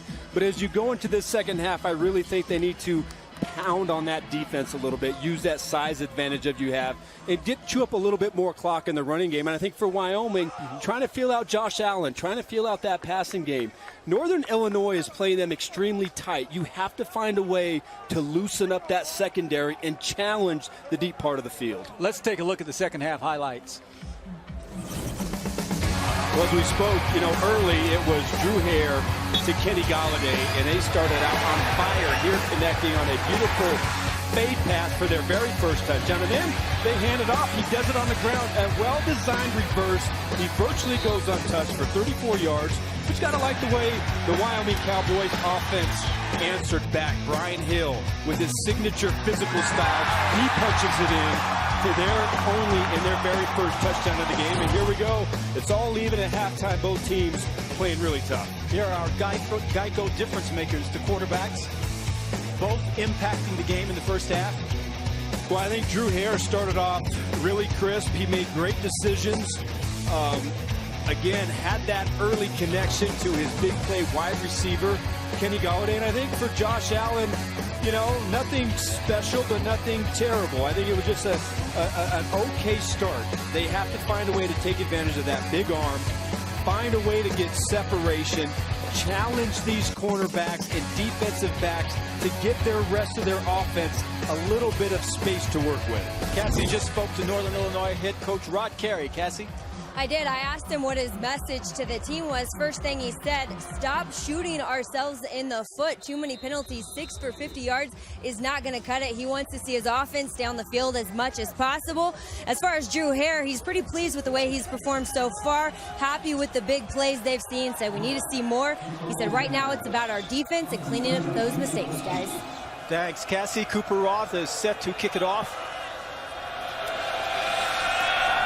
Dales Turner, number 22, is the man that Northern Illinois wants to get the ball. He feels it, fumbles it in the end zone, will take a knee, and Northern Illinois will begin the second half at the 25-yard line.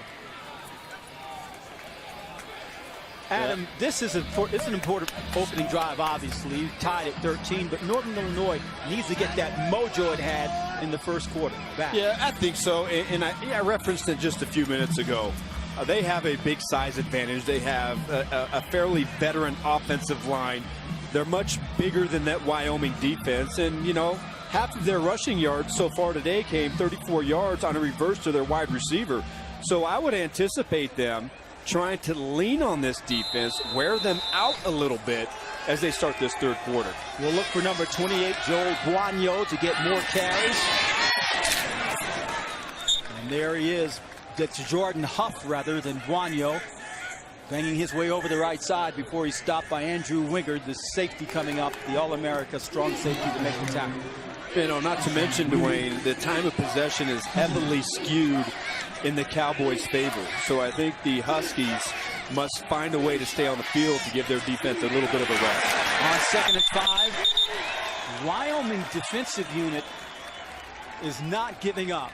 They are overmatched in size, but they've a lot of movement getting to the ball, a lot of energy from number 91, Carl Grandison, who had a bonehead to play, frankly, in the first half, but he's made a big difference for them out on the field. Big thing that stands out, extremely active defense, and they've been pretty disruptive with a lot of their line games up front. 34 from the 31. Hare back to throw. Has a man open and throws it behind Golladay. Andrew Wingard was trailing, defending, but Golladay was open. He sure was, and his offensive line gave him plenty of protection. Did a really good job of picking up the extra pressure. And hey, when you got a guy running a crossing route, he beats the safety, Andrew Wingard. He puts that in his hands, and he'll easily be able to run for the first down. So a misfire for Drew Hare. So Jake Ambrose standing on his 15-yard line to punt away to Austin Conway, a basketball player who has converted back to his high school football playing. Conway calls for a fair catch at the 29-yard line, and that is where the Cowboys will take over, led by Josh Allen.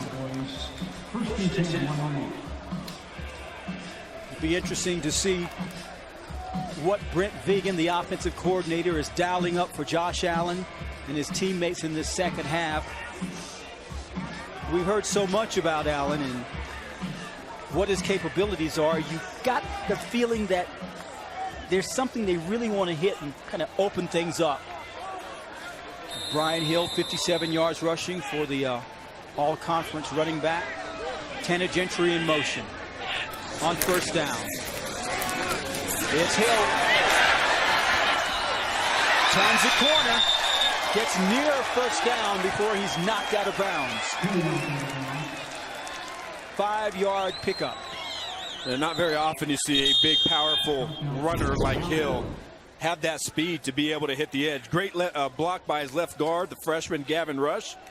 And it's his speed. He outruns the safety, Brandon Mays, hits the perimeter and gets a good run on first down. He had 4 200-plus yard rushing games last season. Brandon Mays gets up. He was shaken up on the play. Brian Hill, as we noted, number 5, coming back from a single-season school record, 1,631 yards and averaging 135 yards per game. Mostly number 1 in the Mountain West and 8th nationally. 2nd and 5. It's Hill again. This time he's caught in the backfield. He was slowed up by Jamal Payton. And Bernard Sharon also got there. Payton is the leader of this defensive unit. He's the guy who's stepping up and is going to be the man to replace Boomer Mays, who is the MAC first-team member. Payton is the guy who's waited 3 years to start. And they say he's like, yeah, Putton. When he says something, everyone listens.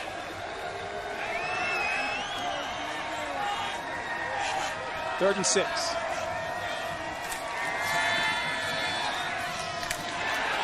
Allen gets it underneath to Josh Harshman. Traquan Smith was there defensively. And that's not enough for a first down. So on comes the punter, Ethan Wood. Pretty conservative. They're running crossing routes, and that's designed to try and beat this tight man-to-man press coverage that the Huskies are playing on defense. But again, another example of little separation, and these wide receivers really getting shut down. Juwan Laurie backpedals, takes it at the 19, gets up to the 35 before he's tripped up.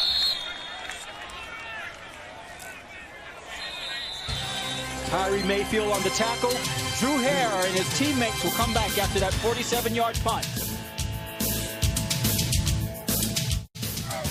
Jay Novacek played tight end for the Wyoming Cowboys from 1982 to 84. A future 5-time Pro Bowler. He was an all-white player at Wyoming and was inducted into the College Football Hall of Fame in 2008. What a great player.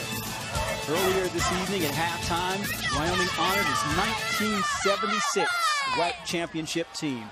Here the Cowboys on defense against Northern Illinois, tied at 13, 12, 11 remaining in the third quarter.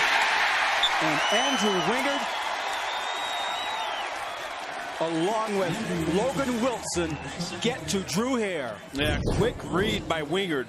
Carl Granderson is the first one to disrupt it up inside, and then Logan Wilson comes from the second level of the defense, and then Wingard coming from his safety spot there to clean everything up. Again, an example of this defense being extremely active up front. Loss of 6.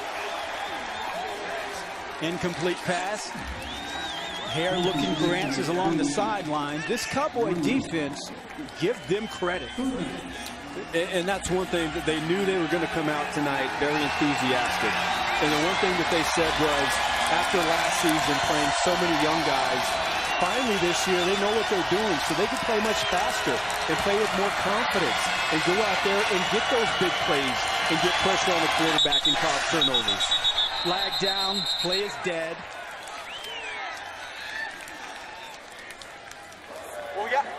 Ball starts. Offense, number 73. 5-yard penalty, still third down.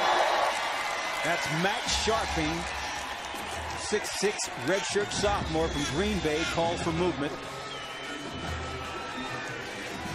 This is not the direction that Rod Carey wanted his team going to begin the second half. Not at all. You can see that the movement is starting to affect the offensive line here a little bit for the Huskies. 3rd and 21 from the 25. Hare steps up, delivers underneath, and that's Turner, who is a speed merchant. Now, I got to say, I thought coming into this game, he would have been a little bit more of a factor here on offense for the Huskies. He is one of those special playmakers that can really hurt you. Handing the ball off, kind of a gadget guy, but also surprised they haven't been able to find him mismatched on safeties and linebackers in the passing game. Not enough for the first down, so Jake Ambrose comes on to kick away once again to Austin Conway. Conway standing back just shy of his 14-yard line.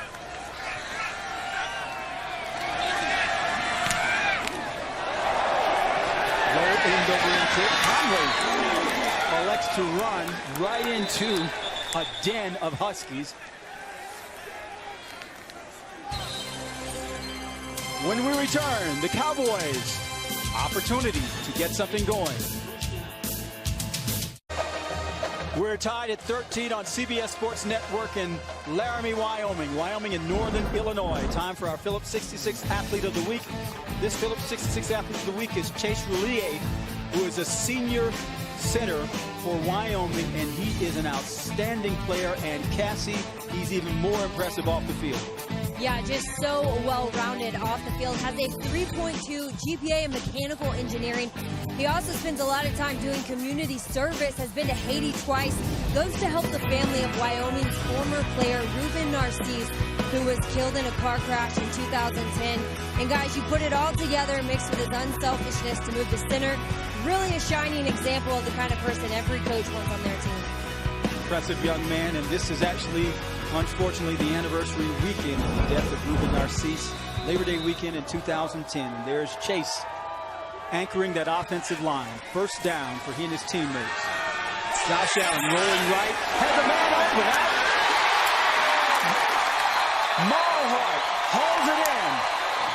They have been trying to connect all evening. He beat Mikael Allen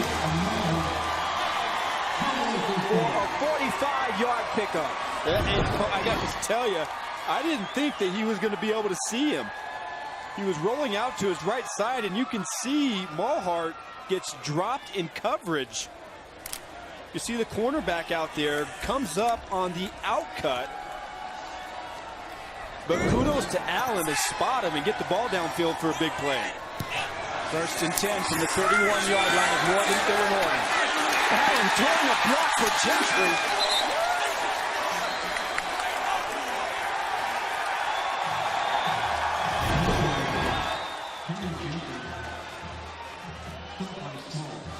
Yeah, nice job right there. You see Allen come back in with a cut block to seal off the edge for Gentry to try and get upfield.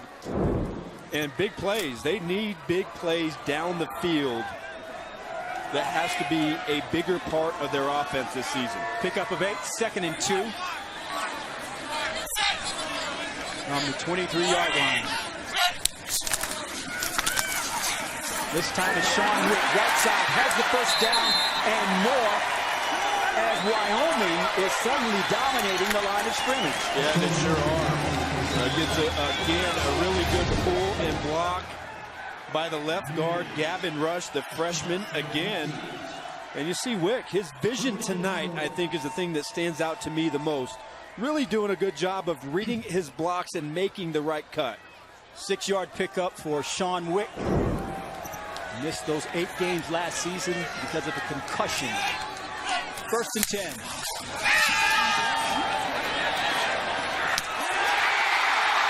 How about the Cowboys dialing up some misdirection and fooling the entire Northern Illinois defensive unit? Bring up 6 more. 17-yard play.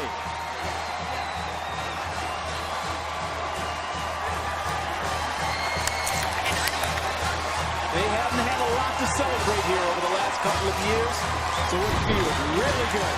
Well, you can see Brett Began, the offensive coordinator, on this drive going to the play action bootleg passing to get Allen outside on the edge. And you see the arm that he has to fire that ball in there as Gentry is crossing the middle.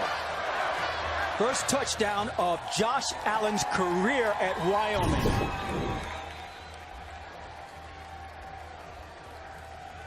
They're taking another look to make sure this was indeed a catch. Hard to tell from that particular angle. See, Mikael Allen, the safety, his eyes are in the backfield. He loses Gentry, and I think Gentry easily secures that ball as he slides into the end zone. Gentry, a 6'2" senior from Aurora, Colorado, Grandview High School, a kinesiology major.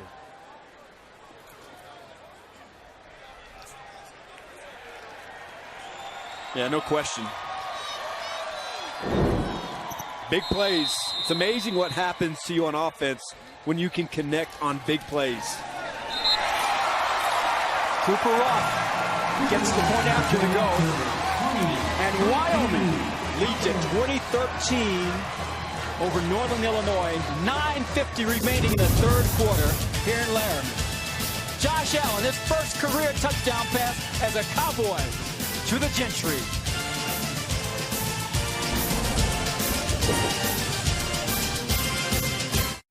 Wyoming leading Northern Illinois 2013, and it was Gentry and Allen. Andy? Well, you gotta, this is what play action pass does. It's hard play action, and you're gonna see the safety right here with his eyes in the backfield. He's got coverage on Tanner Gentry, who's gonna easily cross his face. And that's what they count on, that you're gonna come up as a safety, not pay attention to your keys. You see number 4, the receiver right there, get inside position, and you see the rocket arm from Allen to fire that dart as he's sliding into the end zone. Look at that, Adam, a difference that they have made on the field with Josh Allen. It's a different offense now. It is, and not only that, but getting some pieces back, getting Gentry back, giving the defense a little something else that they have to account And for. here is Turner, the reigning special teams player of the year, trying to find an open seam to get out. On the kickoff return, Chandler Garrett on the tackle. You remember, Dwayne, we said coming out of halftime that somehow the Cowboy offense had to get the ball down the field, and you see when you start to hit those big plays, it puts the defense on their heels a little bit. A little lapse in coverage, and then you get an easy touchdown. So big plays, explosive plays are a big part of any successful offense. That 36-yard return by Turner sets up the Huskies 1st and 10. Hare was nailed as he let it go. It was caught by Christian Blake, who had a big reception in the first half. Logan Wilson there defensively. That was DJ May, the linebacker, who has had a pretty good game here so far, who came in on the secondary contain and just drills Hare. But a good job by Hare standing in there and getting the ball out. Pickup of 6, setting up 2nd and 4 at the 42-yard line. Northern Illinois now trailing 2013. And that's Golladay on that jet sweep again. He gets out of bounds, picks up a 1st down. He scored in the first half from 24 yards out on that play. Yeah, it worked earlier to the tune of a 34-yard touchdown run by Golladay. And again, you would think coming into this game that Turner would be the jet sweep guy and utilize his speed on the edge. But so far, Golladay has been the key guy. Chase Appleby stops Jordan Huff.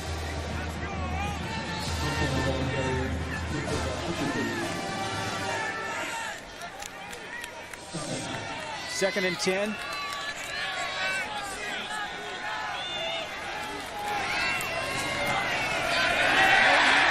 This is Huff. Going to run up the sideline. He is finally knocked out of bounds by Rico Gaffney. That is really a good run by Huff. You see all that penetration on the left side of that offensive line, but Carl Granderson, the defensive end, cannot keep the edge and allows Huff to get outside. 16-yard run gives Northern Illinois a 1st down. Here's Huff again, fighting his way up the middle. Picks up maybe 3 yards. Huff is a junior from Mobile, Alabama. Getting a lot of work this evening.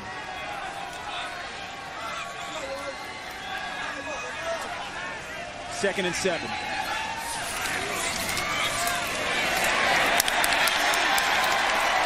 And the Cowboys defensive unit would have none of that. As Buonio came back in, he really hasn't had the type of evening so far, number 28, that we anticipate might. A preseason all-MAC running back, and certainly figured to be a big focal part of this offense. But I got to tell you, up front, they are having a hard time with the speed and the athletic ability of that smaller Wyoming Cowboy defensive front. And you saw number 91, Granderson. He's a big reason. There's a completion to Golladay, and he's going to take it in. 27-yard touchdown play. Connection from Hare to Golladay. Husky touchdown. Not what you want. This is a zone pressure. And Carl Granderson, you know, he's an athletic guy, but he drops in coverage, and he has the task of covering the best wide receiver on the Husky offense on a crossing route. That's just a mismatch. And credit Drew Hare spotting that mismatch, getting it out there in a big play. Golladay 3 touchdowns in the game, 2 by air, 1 by land. Christian Hagan on for the extra point. And once again, we're tied 20-20. Kenny Golladay is enjoying this evening. Hare spotted him and watched the big receiver do the rest. Huskies tied up by a hair.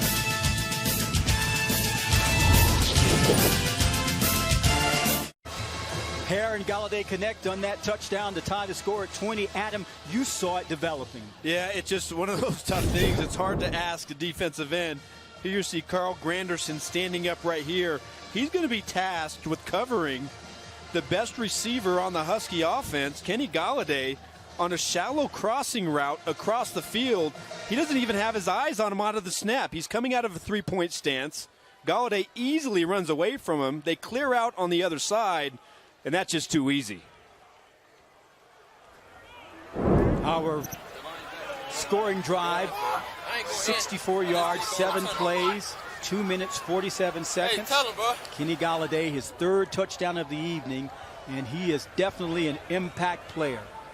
How do you like how he's put together? Wow, 6'5", 213. When he arrived, when he first started playing college football, he was a lot smaller.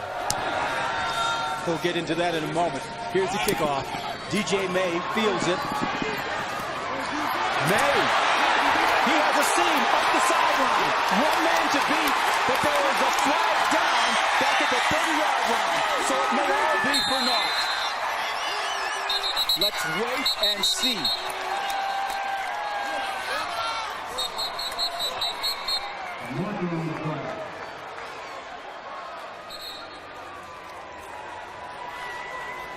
I think they're going to get Josh Harshman, the tight end, on a hold. Number 33. That would have been one heck of an answer for Craig Bowl. During the return, holding, return team number 33. It's a 10-yard penalty from the spot of the foul. First down. And I think when you see it, if we get a chance to see it here on replay, you're going to watch on the, tough to see right there.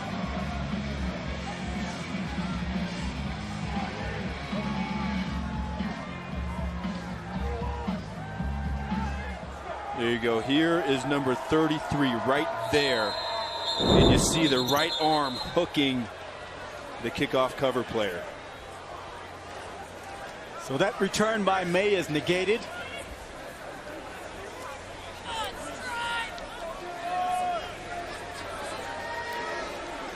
Josh Allen and the Cowboys offensive unit will begin their work at the 20-yard line. 80 yards away for Craig Bowl from potentially tying it.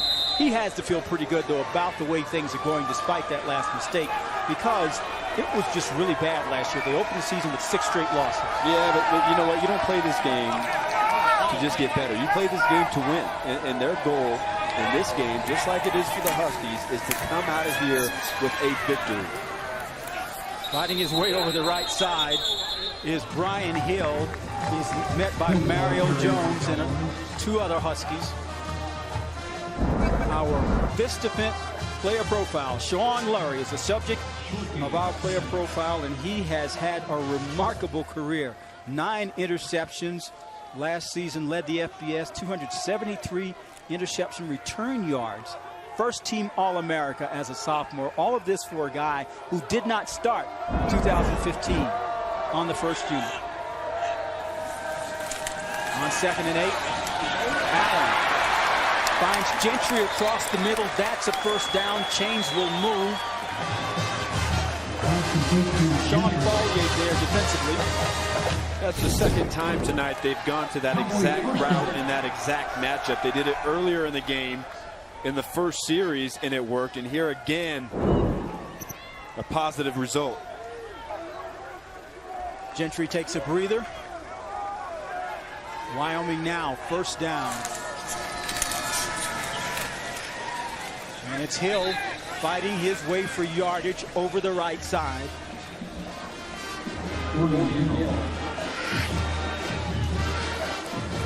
Joe Sanders met him along with William Lee. 4-yard pickup.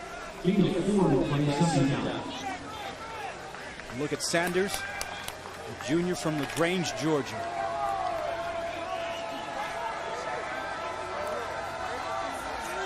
Second and 6. Ball at the 38-yard line for Wyoming.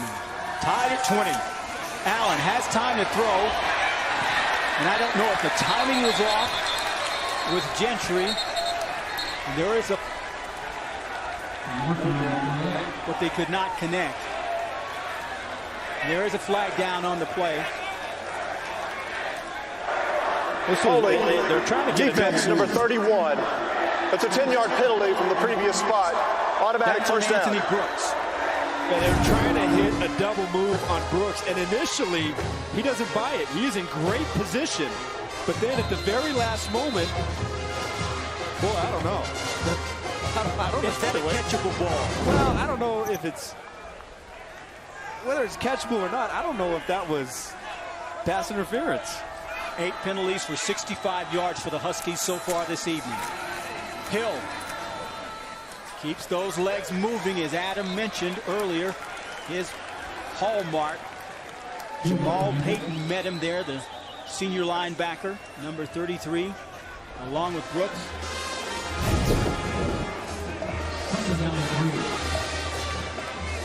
So here's the last play where they called pass interference.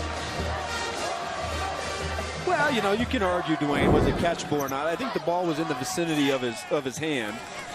I don't think that was a problem. I just thought that was a very tight call by the officiating crew. 2nd and 3 from the 45.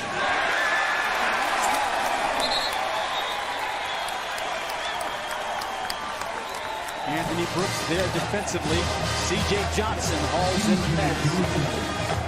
I think when they whatever happens here in this game, if you're the defensive staff and you evaluate this for the Huskies, you got to find a way to stop with the interference. They've been hurt tonight the entire game by either defensive holding or defensive pass interference and giving the Cowboy offense too many extra opportunities. 7-yard pickup, set up a first down, and Brian Hill is still running.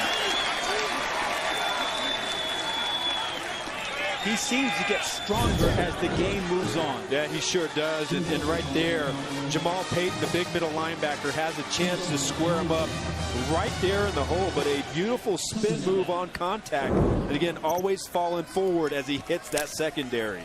19 carries for 80 yards for Hill, who's taking a breather. Sean Witt comes in to replace him. And Witt gets the call. He stopped initially at the line of scrimmage and will get no further. Sanders was the first man to greet him. And then Bobby Jones, the fourth. Sean Witt, the ball carrier. Hit by Bobby Jones. Jones, a junior from Miami Gardens, Florida. His father, Dad Robert, played at the U at Miami. 3rd and 3. Just under 3 minutes remaining in the third quarter. Northern Illinois and Wyoming tie at 20 here on the CBS Sports Network. Thanks for hanging out late with us. Allen gets it to Gentry, who makes a diving catch. That's a first down. And the Cowboys continue a march towards a potential touchdown. But there is a marker back at the 40, near the 40-yard line. We'll wait and see what the call is. That's an awfully big cushion. Personal foul. Illegal hands to the face. Defense, number 9. The penalty is half the distance to the goal. Automatic first down. That is Joe Sanders. And you just talked about it, Adam. The mistakes they are making, especially with penalties. Yeah, Joe Sanders coming off right here. You can see he gets his hand right under the face mask of the left tackle, Zach Wallace. But on the other side, I was just getting ready to say, boy, on 3rd and short, that's an awfully big cushion out there by the safety, Brandon Mays, especially when there's no underneath coverage to help out short. Now it's 1st and goal from the 9 for Wyoming. Tied at 20. That's Gentry on that jet sweep, but he is tracked down and stopped by Shawan Lurie. Tonight's Red Zone is being brought to you by Verizon. 3 trips, 2 touchdowns, and 1 field goal. You would think, Dwayne, they would have a little bit of an advantage here. You got Jake Maulhardt, who stands about 6'6". Tanner Gentry, 6'2", but he can go up and high point the ball just as well. And you got Jacob Hollister, a guy that maybe we thought we were going to see a little bit more of. The big tight end, number 88, he's also 6'4". Yes. So there's a lot of height out there And they have some pretty good matchup against the smaller secondary. Allen looking for Maulhardt. Albert Smalls was defending. And the flag comes out. You can see he grabs a fistful. When you watch it on TV, it's not going to look like Pass much. interference. Defense, number 1. The foul occurred in the end zone. By rule, the ball will be placed at the 2-yard line. Automatic first down. But he clearly, Dwayne, grabbed a fistful of jersey on the right shoulder pad of Maulhardt right about the goal line. You see that fistful of jersey right there? That tug? It doesn't look like much, but that is pass interference. And they've got to do a better job of getting their hands off the wide receiver downfield. That has killed them so far in this game defensively. Timeout on the field. Rod Carey talking to Albert Smalls right now. 10 penalties for 86 yards. It's really the story, one of these stories in the game. Now, Wyoming has done a pretty good job on some of their drives here tonight, but you can argue that a lot of this is their first charge timeout of the half by defensive holding or defensive pass interference calls. Rod Carey talking to his troops, reminding them there is plenty left to play. We'll be back. Wyoming Cowboy faithfuls have something to cheer about this season, it appears. Cowboys in Northern Illinois tied at 20. Folks staying up late with us. It is well past midnight here in Laramie. 1:43 remaining. We had a 1 hour, 46-minute delay because of lightning and rain. But it has been worth it. Josh Allen, nice coming out party for him. He and the Cowboys, first and goal from the 2. Reaction, wide open in the back of the end zone was Jacob Hare, the tight end, Adam, that you just spoke of. Heavy play action.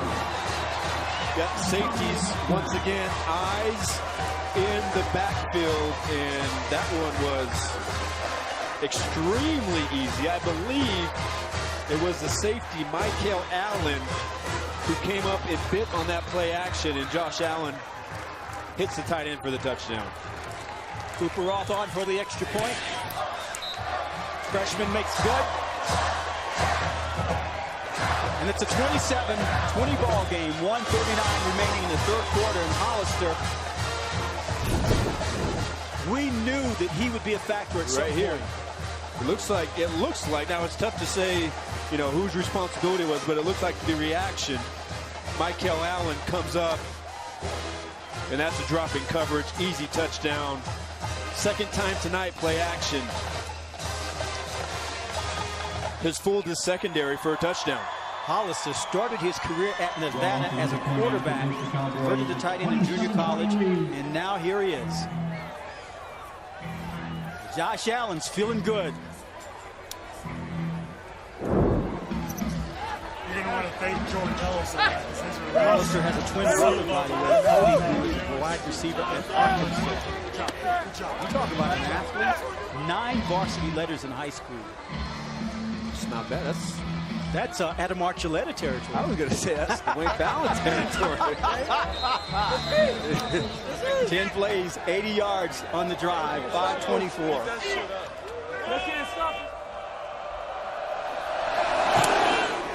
Turner, number 22, will let it bounce back into the end zone, out for a touchback. They will take over the 25-yard line. Tuesday night at 8 Eastern, Olympic gold medalist Anthony Irvin is in studio, and Leslie Visser sits down with Rams great Jackie Slater and head coach Jeff Fisher to talk about the move to L.A. We Need to Talk returns with the most distinguished panel of women in sports, only on the 24-hour home of CBS Sports. When are they going to have you on there, Adam? What are you trying to say? It's, you know, interesting people, right? It's all women. No, as a guest. Oh, as a guest. Okay. Aren't you one of the most interesting men in the world? I'll let you say it. Wagner stopped by Wingard. Physical safety quickly closes. Yeah, pretty surprised tonight that the Husky offense hasn't been able to get more traction on the ground. And again, either credit Wyoming, the active defense, making one-on-one tackles, but that to me was a big storyline coming into this game to see if this defense, who really struggled last year stopping the run, could match up with a bigger, more physical offense. Pick up just one for Guanyo on that run. 2nd and 9. Hare with time to throw, looking deep, looking for Golladay. Great defensive work by Antonio Hare, who was burned by Golladay earlier. We just talked about keeping your eyes on your man, and they tried to fool him. Heavy play action the other way with a throwback, but in great position right there, and more importantly, playing the football, going up, trying to become a receiver and getting it out of there. So now it's 3rd and 9. You notice trips at the bottom of your screen. Hare in trouble, gets away, but is stopped by Walker, and the Cowboys defensive unit, which has been maligned over the last couple of years, is fired up. Yeah, you can see the speed tonight. Carl Granderson gets the early penetration, number 99, with the inside stunt. You see Hare climb the pocket up inside, but the closing speed by the senior linebacker, Lewis Waka, to bring him down in the open field. And it is extremely evident that this is a fast, athletic, speedy defense, and they've done a pretty good job tonight against an offense that has a lot of experience and a lot of playmakers. Jake Ambrose back to punt. Whoa! He got it away, but there is a flag on the play. There was contact.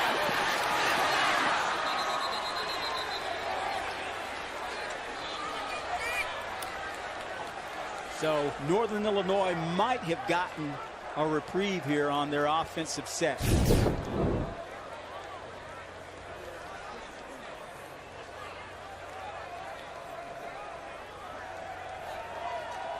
Looks like it was Joseph Parker, number 3, coming in on the left side.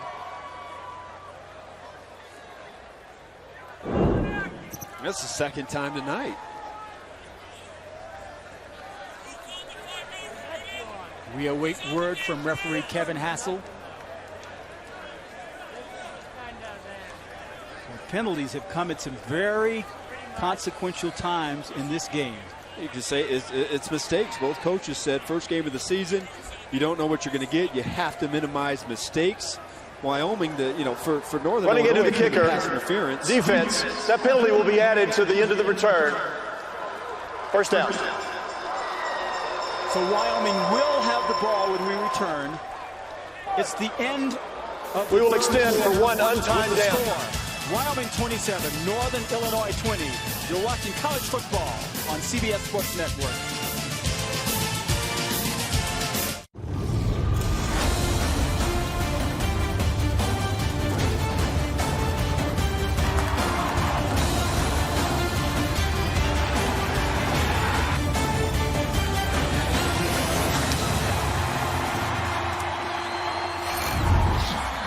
Score by quarter as we begin the 4th quarter.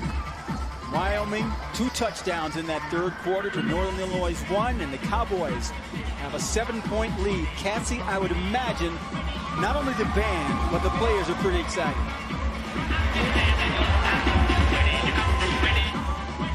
So much life injected into this team and into this crowd. Josh Allen has been running up and down the sidelines, yelling to his team, let's put this game away. And guys, you read in every newspaper in Wyoming, and when you talk to the coaches, there's a theme. They say, be patient with this team and this program. And guys, these fans are right here in it with this team. They've been on their feet all night. Plenty to be excited about. Cassie, how has Josh Allen been on the sideline? We know he's been a leader out on the field, but on the sideline, how's he been? The exact same thing. Such a leader, very vocal in everybody's faces, getting them amped up, very talkative. So how he's been playing on the sideline or on the field is translated onto the sideline. Well, they say he is not short on intestinal fortitude. He has a chance now, if they have a successful drive here, to put a bit of distance between the Cowboys and the Huskies. 1st and 10. We begin the 4th quarter. Ryan Hill is corralled. He broke the first tackle. He's actually still on his feet.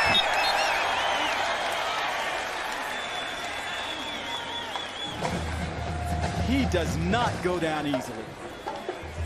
Field goal carrier. Junior from Belleville, Illinois. He entered the season needing 536 yards to tie Devin Moore for all-time #1 at Wyoming in rushing. Feel pretty confident he'll get there. 2nd and 7. Gentry in motion.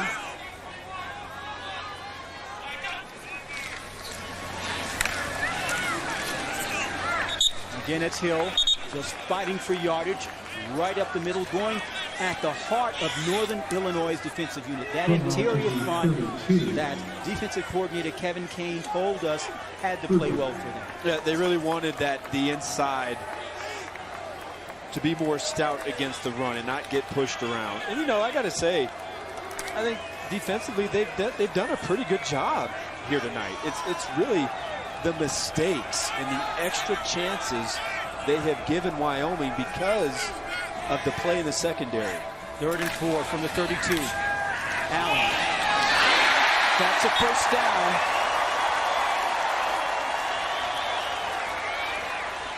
Brandon Mays defending.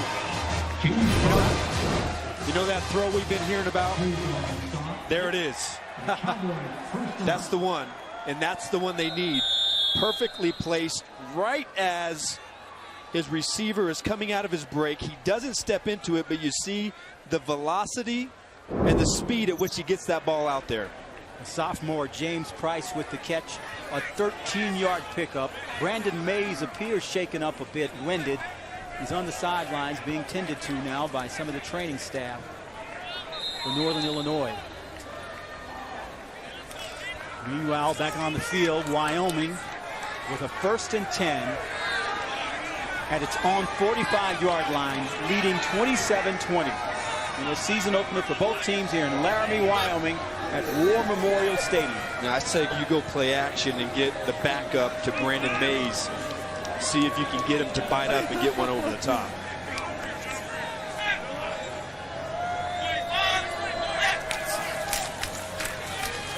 They keep it on the ground.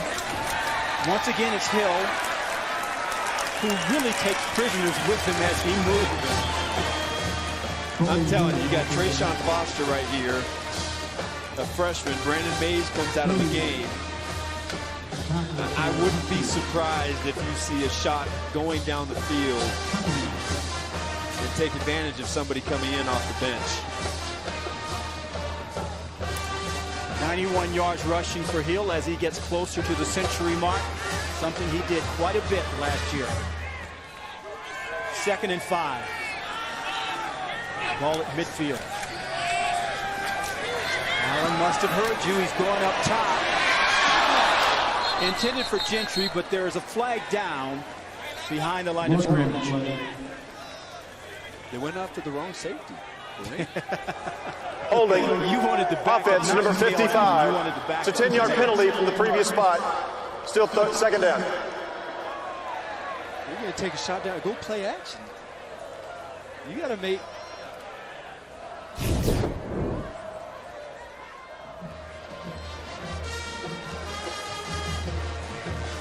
Yeah, look, you can see it. Gavin Rush, the freshman, the left guard. Easy call right there.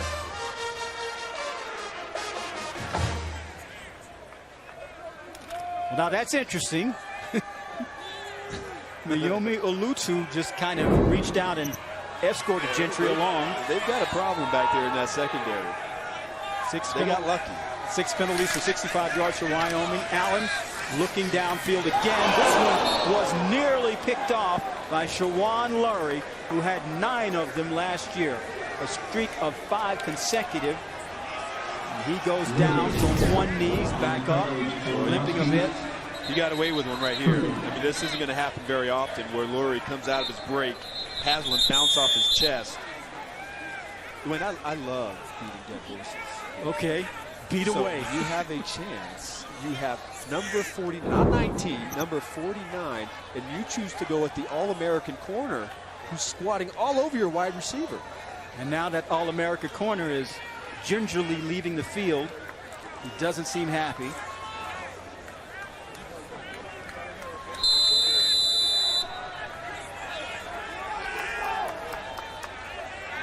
So Wyoming now with 11:57 remaining has a 3rd and 15 at its own 40-yard line. Shawan Lurie is off the field.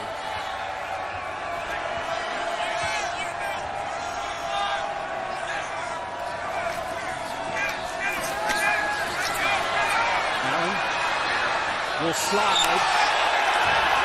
Now was that a late hit? The Wyoming fans obviously want that.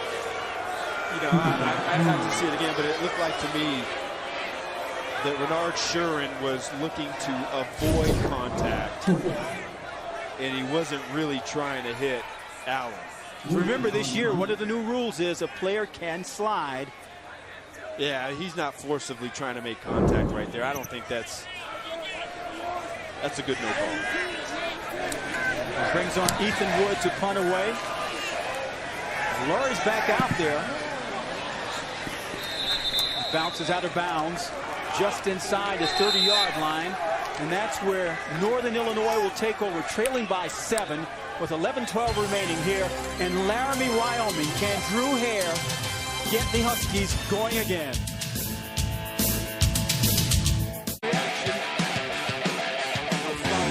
Wyoming here in Laramie tonight, season opener. Cowboys giving him something to cheer about. This was the Gold Rush night. Everyone encouraged to wear gold. First 5,000 fans got T-shirts. Did you get yours, Adam? I did. I think Cassie got hers. I saw her in hers. 11:12 remaining in regulation. Wyoming leading at 27-20. We're watching college football on CBS Sports Network. Northern Illinois of the MAC visiting Wyoming of the Mountain West. First time these two have ever met. Just the 3rd time Wyoming has ever even played a team from the state of Illinois. Drew Hare, back from that Achilles injury. Had a super first half. First down. It's Golladay on that jet sweep again. He breaks a couple of tackles before Andrew Wiggard tracks him down.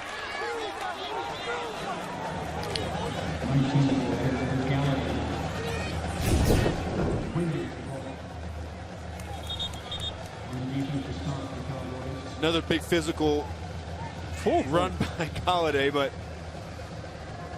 you know, I got to tell you, outside of Golladay here, you had a big pass to Christian Blake. Golladay certainly was the man of the hour here in the first half. But outside of those two, he and Blake, there hasn't been any other offense here by the Huskies. 2nd and 7. One-handed grab by Golladay for the first down. He turned his body around, reached back, and made the grab. That really was a good display of body control for Golladay to come around and get that catch. Good concentration, getting upfield. I'm all for feeding your big play wide receiver, but again, somebody else on the offense has to be able to step up and make plays. They cannot just rely on number 19. That was a 9-yard pickup. Northern Illinois speeding up the tempo. 2nd and 7. Hare looking long, and he overthrows his intended receiver, who was Golladay. Cassie. Guys, quick update on Brandon Mays. For the first time since he left the field, he is now up on his feet, walking around. Guys, he's cramping up pretty bad since he left. Both trainers have been working on both calves, trying to rub it out, forcing him to drink Gatorade. They gave him some electrolyte packets, just trying to work it out right now, guys. Well, we are at 7,220 feet, and that's not what the Huskies are accustomed to. 3rd and 7. Hare, time to throw. Throwing into coverage. That was an interesting throw. Rico Gafford was there along with Wingard.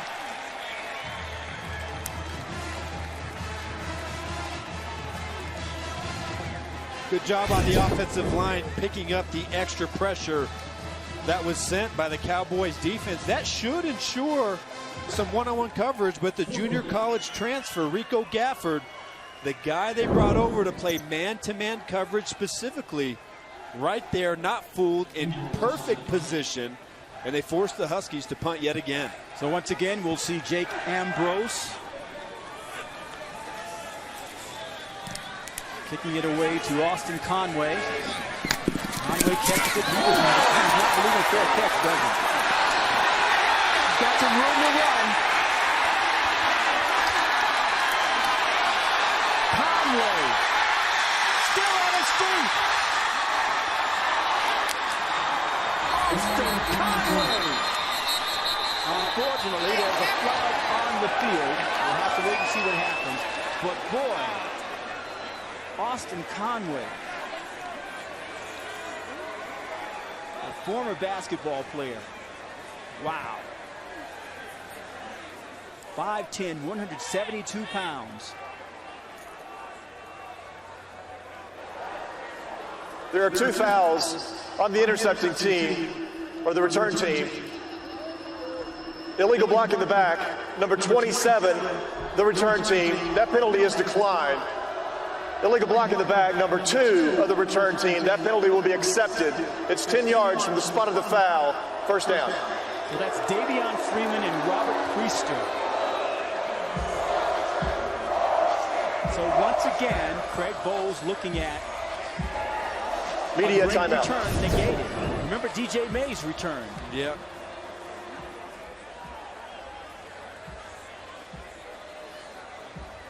Well, the Cowboys still have an opportunity. We'll step aside for a moment. 7-point lead for Bowles' team.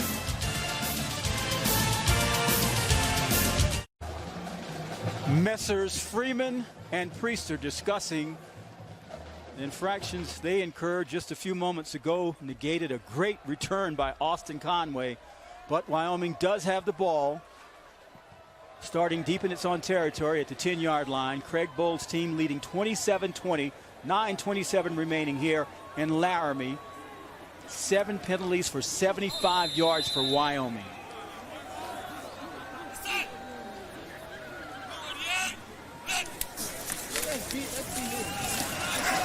Long setback was Hill. He gets the call.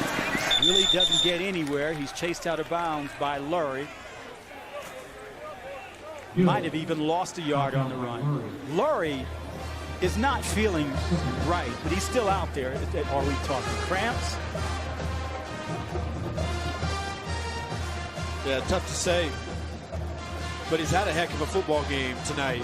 He was tested a couple times, surprised. He had a chance for 2 more interceptions here tonight. This was earlier in the half. We saw him coming off the field, and you could tell he was uncomfortable. 2nd and 10. Hill again. Not much there.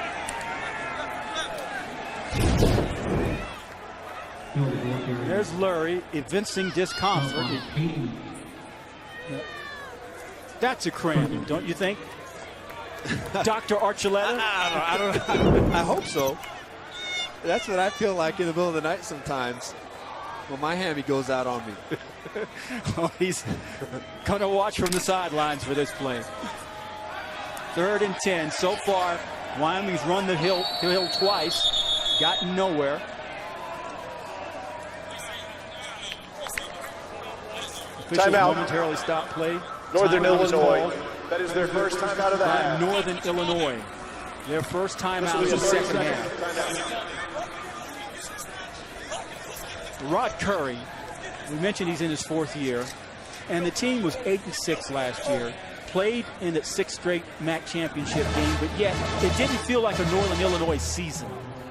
No, well, it's because of what happened at the end of the season in the quarterback situation and not having a good showing in that MAC championship game and playing your 5th quarterback in the bowl game against Boise State. So, I mean, look, it's hard enough to win games, but when you're down to your 5th guy, that's going to have a big bearing on how good your football team is. There's no question about it. That's why he said, you know, the key to their success is going to be, you know, the health of their football team.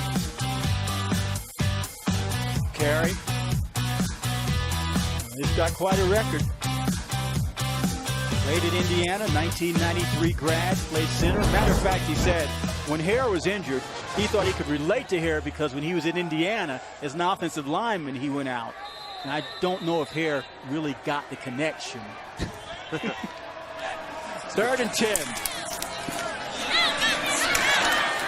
That's Hill out of the backfield. Not enough for the first down. Jamal Payton was there defensively. They call him Pops. Payton, number 33.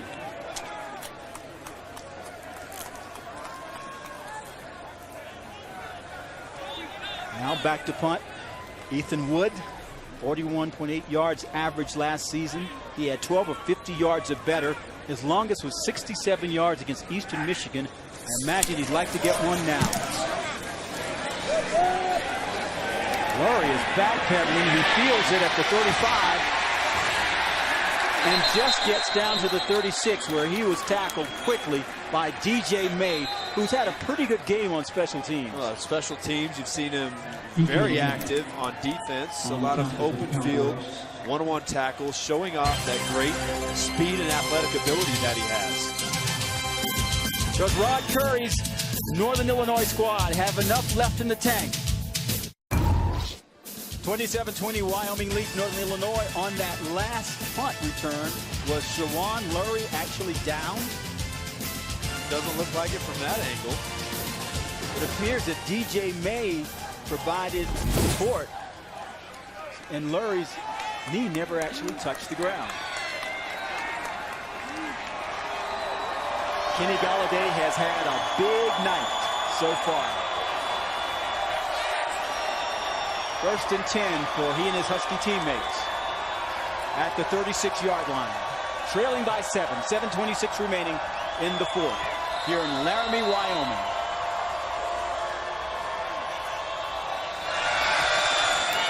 Hare. Once again, going to Golladay. Cassie. Guys, we knew the altitude was something we might have to keep an eye on. And NIU right now seems a little gassed, a little lethargic. After that last return, Shawan Lurie came off the field, kept saying, I can't breathe, I can't breathe. And then also Kenny Golladay was over here while he was on the bench, hooked up to an oxygen tank and oxygen mask, guys. Wow, Cassie, we wondered if that elevation might become a factor. Flags are flying on the field as Hare runs. But Adam, when you have to play in an environment that you're simply not accustomed to like this with the elevation, what does it do to you? Yeah, you know, it's hard. You know, a couple times I played in Denver, and to me, I didn't really feel it. But I guess it just depends on personal foul. Or the Chop block. I think certainly offense number 64 and number 73. That's a 15-yard penalty from the previous spot. Still 2nd down. Chop block was called on Luke Shively. Right there. Huge emphasis on this block. So now it's 2nd and 16. For Northern Illinois, frankly, the wind seems to have gone out of its offensive sails. Yeah, I think Cassie hit it right on the head. They do look lethargic. That's Guanyo, whose name we have not called nearly as much as we thought that we would. Logan Wilson on the stop. They're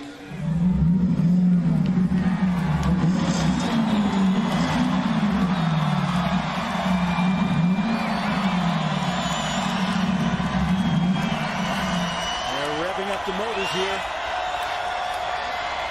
3rd and 5. 5 of 13 conversions for Wyoming, 5 of 13 for Northern Illinois. And Drew Hare does not get the first down.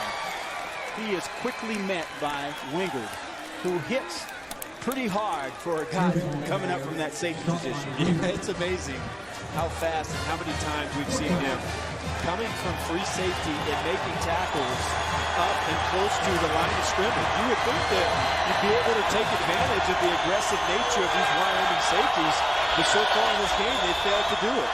4th and 3. Northern Illinois appears to be going for it. Ball on the 43-yard line, 5:39 remaining. The Huskies trail by 7 to Wyoming. Timeout called on the field. Northern Illinois. That is their by second Rod timeout of the Carey, half. their second timeout of the half.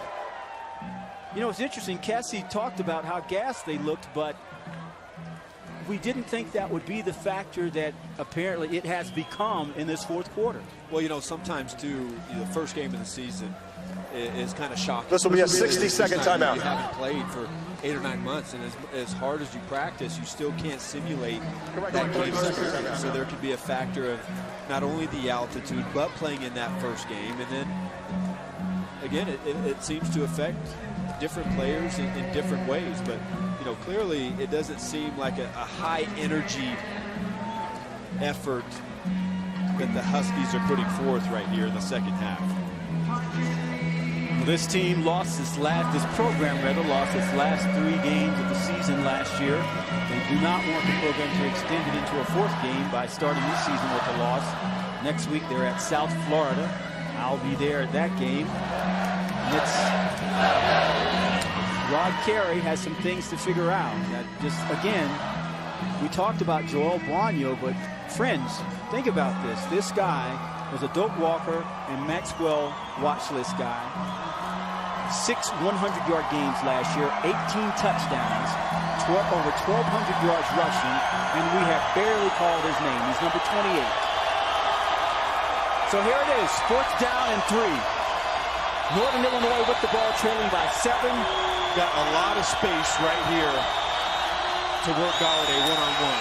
Hare to the air, has Buono out of the backfield, but that's might not be enough for the first down. It's close.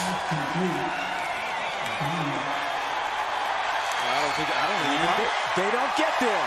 How about the Wyoming Cowboys defensive unit? Well, we mentioned one team being lethargic, but I think it's clearly evident here tonight. When I watch this defense, the speed and the energy at which they have played has been a tremendous upgrade from where it was last season. There has been no drop-off in speed. That was a great effort by the freshman Logan Wilson, who was out of position and with sure effort and intent was able to drop Buono before he got to the first down marker. So now Wyoming takes over at the 45-yard line of Northern Illinois, leading by 7. And Brian Hill gets the call around the right side. Let's revisit that 4th down play. Loses his shoe. Good thing he didn't have to step into it. Sure, he's on the phone, chatting with offensive coordinator Mike Uromovich. Hill with that last carry. He now is at 90 yards on 25 carries. 2nd and 12. It's Hill again. Running in and through defenders. This time it was Trayshawn Foster. I like that. Not if you're the defender. Look, I'm a DB enthusiast, but I still like that.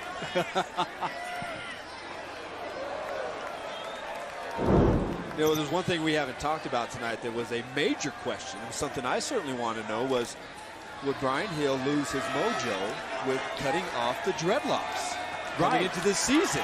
I thought there's no way he'll be the same guy, but clearly I was mistaken. Well, there's a little story behind that. As the ball goes down on the ground, Josh Allen recovers it. Now, Kevin Grandison, number 91, the defensive end, who's been so active this year, says he was the first to cut his dreadlocks. And that Brian Hill saw how handsome he was. That's why he cut his. And that's just a botched snap. Yeah, they get lucky right here. Because, I mean, you're only up by 7 points. I mean, you cannot You cannot make these mistakes and give the Huskies a chance to get back in this and have a chance to go down and score. You must take care of the football. That could have been a catastrophic mistake by the offense. Ethan Wood standing near the 40-yard line to punt. Whistle on the field. Delay of game. Offense. 5-yard penalty. Still 4th down.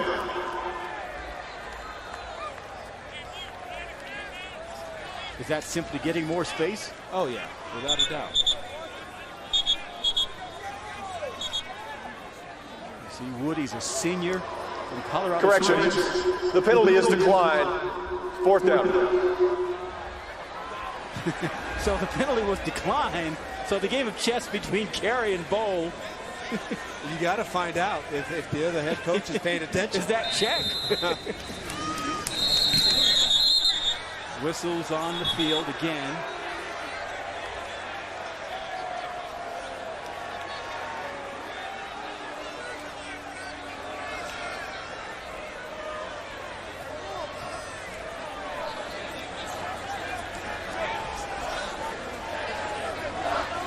Rod Carey, his team picked to finish 3rd in the Western Division of the MAC. Western Michigan, which beat Northwestern today at Northwestern, to finish 1st.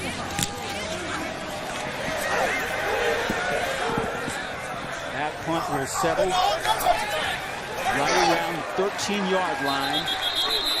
And that is where Northern Illinois may take over. There's a flag down near the 50-yard line.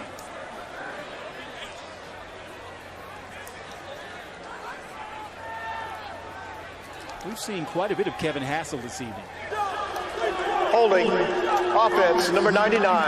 That 10-yard penalty will be added to the return. 1st down. Media timeout. 27-20. Little over 3 remaining here in Wyoming. Back in Laramie, it is getting into the wee hours of the morning, as Frank Sinatra put it once, musically. 27-20, Wyoming leading. Rod Carey on your right, Craig Bowl on your left, the head coaches for Northern Illinois and Wyoming respectively. Northern Illinois with the ball, 3:12 remaining in the 4th. 1st and 10. Drew Hare goes down. Carl Granderson.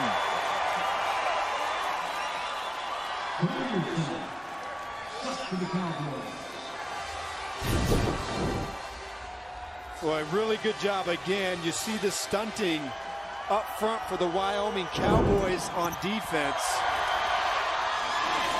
Hare this time completes a pass, gets it all back, and that's a 1st down.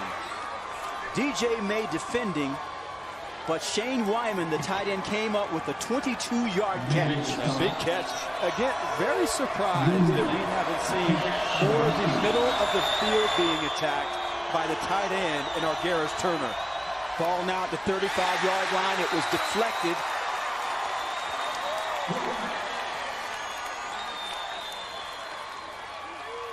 Chase Appleby got his hands on it. The high motor nose guard, Chase Appleby, the senior, wrapping around, times the jump perfectly. 2nd and 10 for Northern Illinois. Time is a major factor.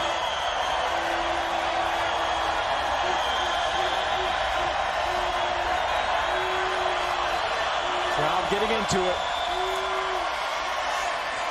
Hare looking for Golladay. Going stride for him defensively was Rico Gafford. Big size mismatch. They're trying to go at Gafford, who I think has had an exceptional game here tonight, who stands about 5'11", and why not? You have to find out if he has what it takes to cover Golladay down the field, but excellent position and really nowhere for Hare to throw the ball. Hare so far 17 of 28 for 246 yards. 3rd and 10.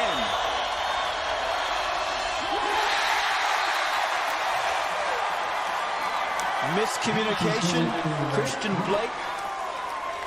That really hurts, because you know it's almost an obvious four down territory situation, trying to throw the middle screen to set them up with a 4th and short, and to not even convert it or complete that pass puts them very tough spot here on 4th and 10 for the ball game. Hare, time to throw. Flushed out of the pocket, drops it off. That's Guanyo.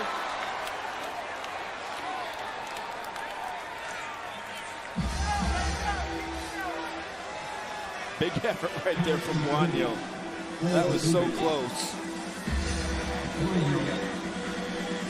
Just enough for the first down to keep the drive and the game hopes of Northern Illinois alive. Huge 4th down conversion.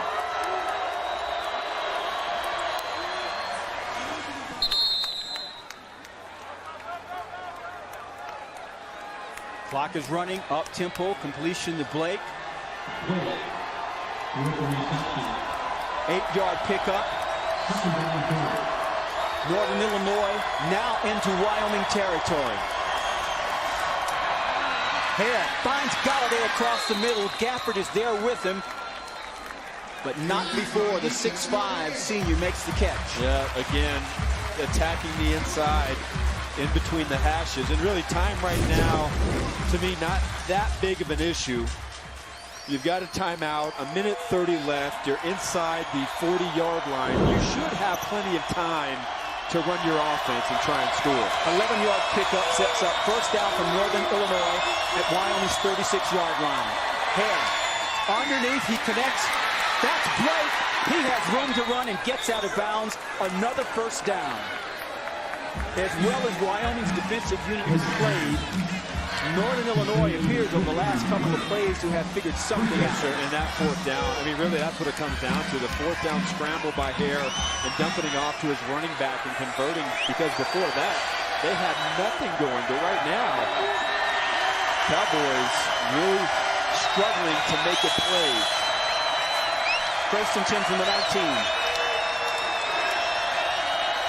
It's late night, early morning crowd on its feet. Hare has a man wide open.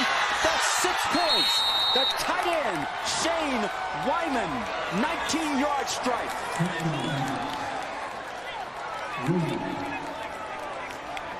Offensive coordinator Mike Yurimovich told us that they would get Wyman into the game, that he had been doing really well developing, and he would be featured at some point. Yep. Really, that is perfect timing. Perfect timing on this play call. Sneaking Wyman across the formation on a throwback, and he completely gets dropped in coverage.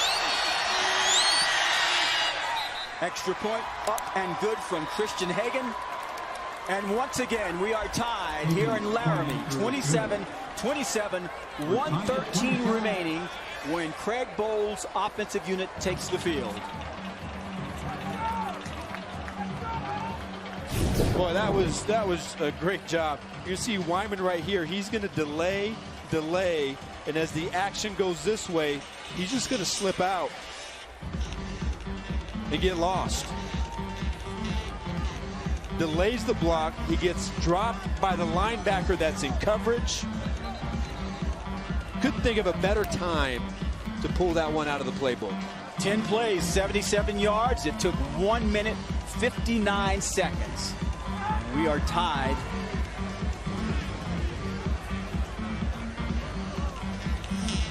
Wyman, 6'4", 225-pound redshirt junior from Wisconsin Dells, Wisconsin.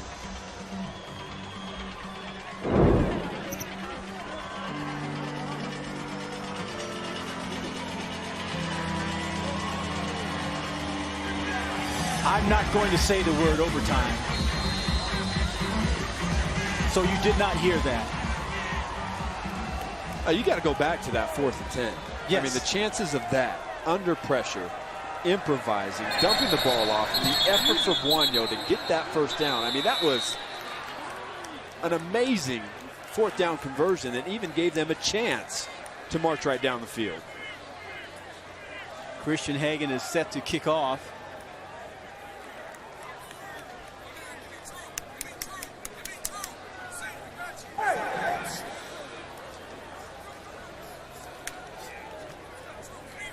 There seems to be some question as to whether or not a timeout was called.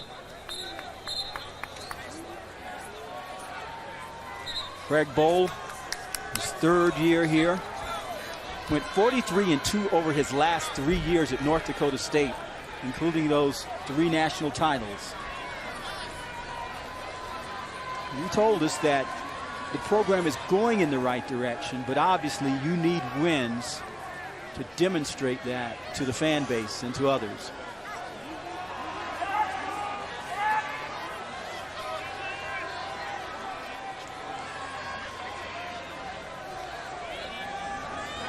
DJ May is a dangerous return man.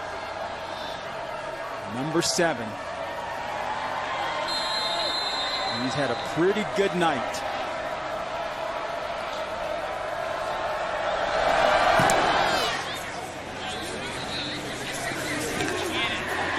May out of his own end zone. Stumbles, falls forward to about the 18-yard line. Coming up next, join us in the studio as our panel of experts brings you. Score is tied. Josh Allen.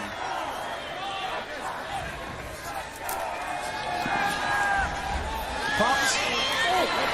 Gets his man open and has Tanner Gentry. He butts over the 40-yard line. Before he's wrestled out of bounds.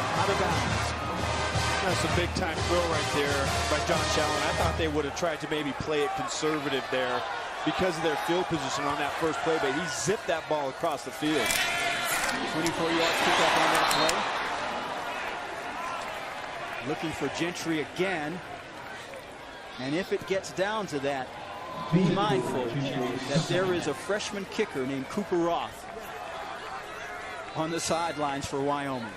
I'm interested to see exactly where in his mind Craig Bohl thinks is the spot that they need to get to before they attempt the field goal.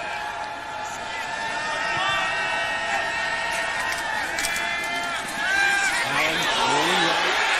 He's going to keep it, trying to get out of bounds, and he does. But there is a flag back down near the 35-yard line.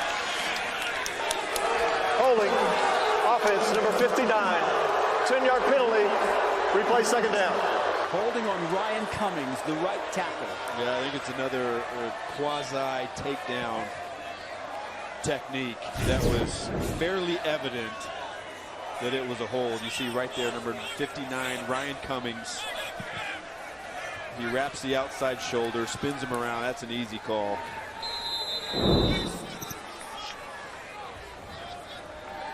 Cummings, a junior from Littleton, Colorado. One of the larger players on the team at 6'6", 319. That cost them 10. It's 2nd and 20. Ball at the 31-yard line. 44 seconds remaining in regulation. Tanner Gentry makes the grab. But it seems as though Anthony Brooks kept him inbounds. Yeah, another nice zip, though, from Josh Allen. Getting that ball, that was tight coverage by Brooks. I mean, tip your hat both to Allen and Gentry for coming down with it. It's across the middle to Hollis, to the tight end, who battles his way close to the first down against Sean Follier. There is the freshman, Cooper Roth. His longest in high school last year was 55 yards, if you're wondering. Flags down before the play could start.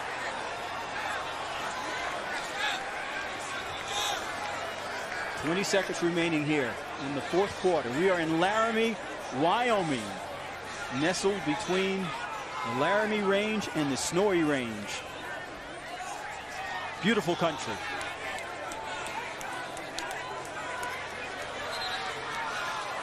Craig Bohl and Rod Carey engaged in late game chess matches. Full start. Offense, number 59. That's a 5-yard penalty. It'll remain first down. That's 10 penalties. That penalty carries a 10-second runoff. However, Wyoming has chosen to take its second timeout. This will be a 60-second timeout. So Craig Bohl takes the second timeout. Ryan Cummings, once again, at successive plays, that he makes a mistake. Yeah, and that's takes the timeout to avoid the 10-second runoff, because anytime you get inside a minute and you have an offensive penalty, certainly he wants the extra 10 seconds rather than the extra timeout. And that, of course, stems from the bowl game between Tennessee and North Carolina a few years ago, a number of years ago.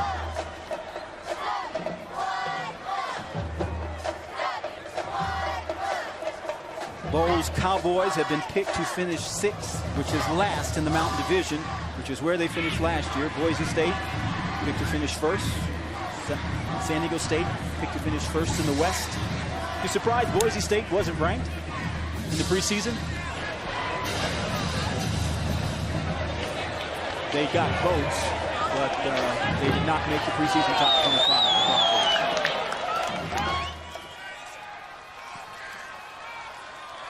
First and 15, here we go.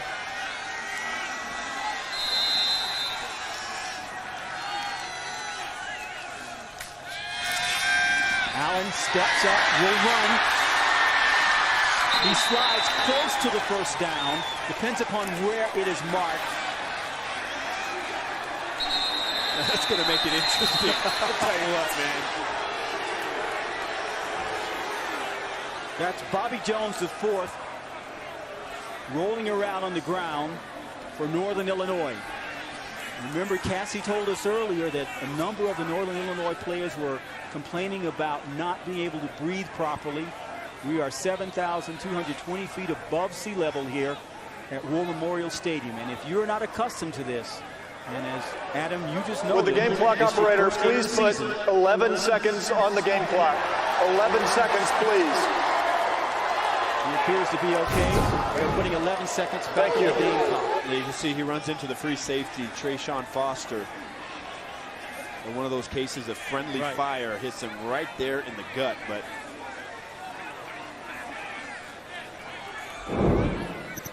11 seconds remaining, 2nd and 1. We're tied at 27. Ball at the 39-yard line of Northern Illinois. Josh Allen, the gunslinger for Wyoming, with the ball. That was caught by Jake Maulhardt. And there are now 6 seconds remaining. Well, that is too much cushion on the outside by the backup quarterback. He doesn't even get into the frame before Maulhardt comes out of his break. That's Mayomi Malutu. That is way too easy. Right there on the near hash into the boundary. That's too easy for Josh Allen to make that throw. Ball at the 29. 6 seconds remaining. Allen appeared to try to hit a knee, but he couldn't quite get down. Trying to get to the middle of the field. And now we will see the freshman Cooper Wyoming. This is their 3rd and final timeout of the half. It's a 30-second timeout. For Longmont High School in Colorado. Wyoming takes his 3rd and final timeout of regulation. Yeah, he was 71% on field goals last year in high school. His longest, as we noted, was 55 yards. This is a 48-yard attempt for the win when we get back to play. Adam, you'll appreciate this. He's only 5'11", 170. He was also a defensive back in high school. Had 12 breakups, 44 tackles. Rod Carey gonna ice him? Wouldn't you call it? Yeah, why not? And there it is. I don't know if that even means anything. Here's a freshman, Cooper Roth, for the win. Did he get the...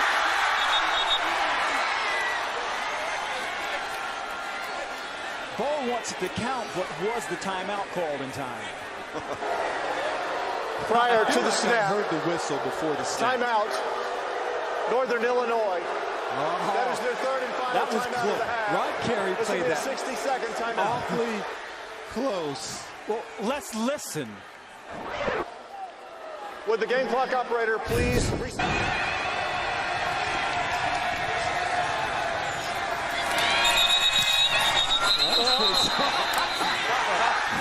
I'm not certain on that one.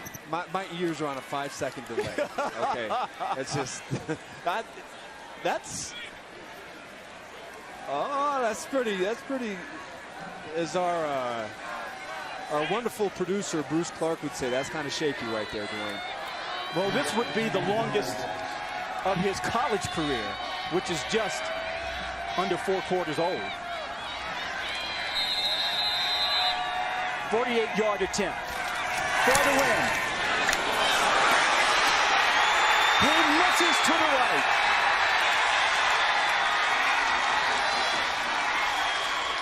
So we'll end regulation tied at 27. Well, we got to find out and see exactly if Rod Carey got the timeout down in time. Well, we're headed to overtime now. Wow. So I see the kicker does work. See, I was about to say it doesn't work. Let's look and listen one more time.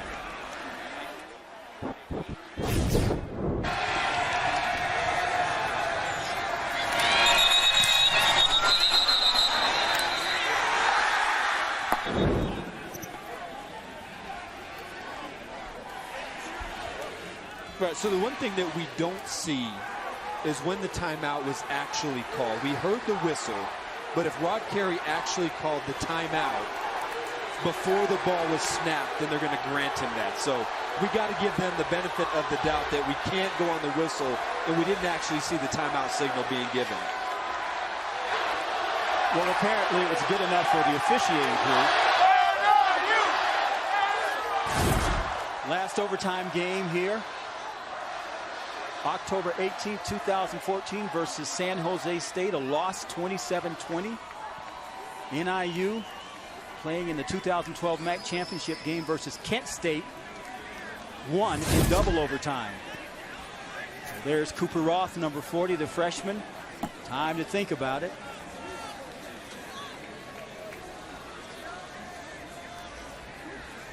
Imagine Coach Bowl is still trying to argue whether or not Rod Carey got that timeout called in time enough. Our overtime rules: the ball starts at the opponent's 25-yard line. You keep possession until scoring or failing to make a first down. The teams must have an equal number of possessions. Teams must attempt 2-point conversions after touchdown starting in the third overtime. But let's not get ahead of ourselves. You're watching college football on CBS Sports Network.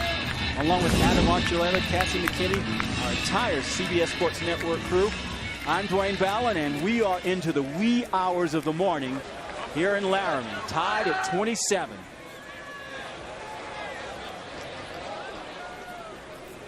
It's been a back and forth affair. The return of a couple of quarterbacks who were injured. Drew Hare with his back to you, number 12. Northern Illinois had a very strong first half.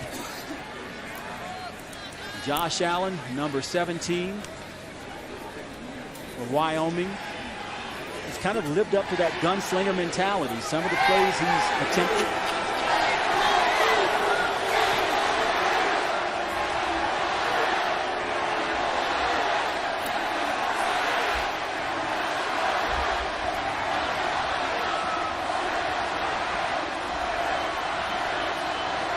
Now we're ready for the coin toss. Our referee, Kevin Hassel.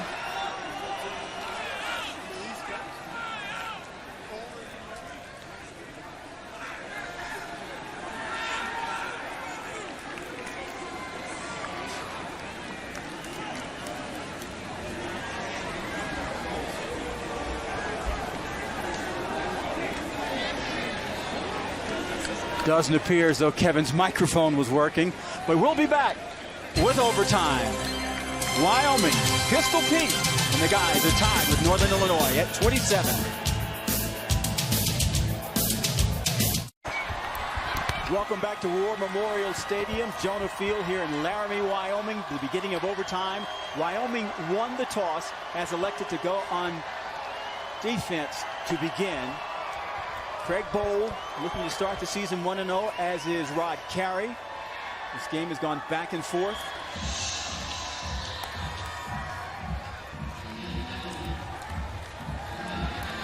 Rod Carey said he wanted to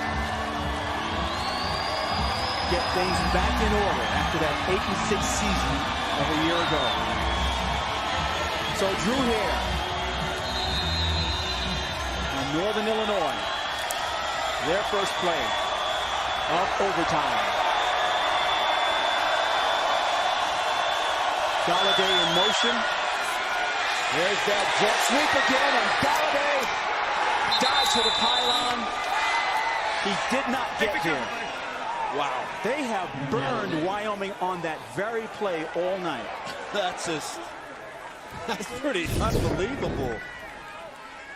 Let's see what happens at the end. It looked like maybe his foot hit out about the 4-yard line. Andrew Wigard wasn't going to let him get in. Wow, what a first play. Second down. Hare looking to throw it. Had it momentarily, but could not hang on to it. Marcus Epps was there defensively. Incomplete, second down. Epps, number 6 for Wyoming, a walk-on who has now become a captain. It's pretty rare. Walk-on freshman last year, earned a scholarship after last season, and became a captain as a sophomore. Shows you what kind of respect he's earned.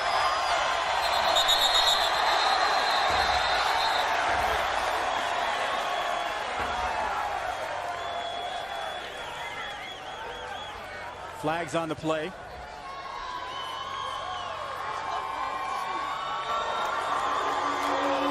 Illegal snap. Offense, number 64. It's a 5-yard penalty. Still first down. That's Luke Shively. Number 64, Luke Shively, center. Well, he did move the ball slightly.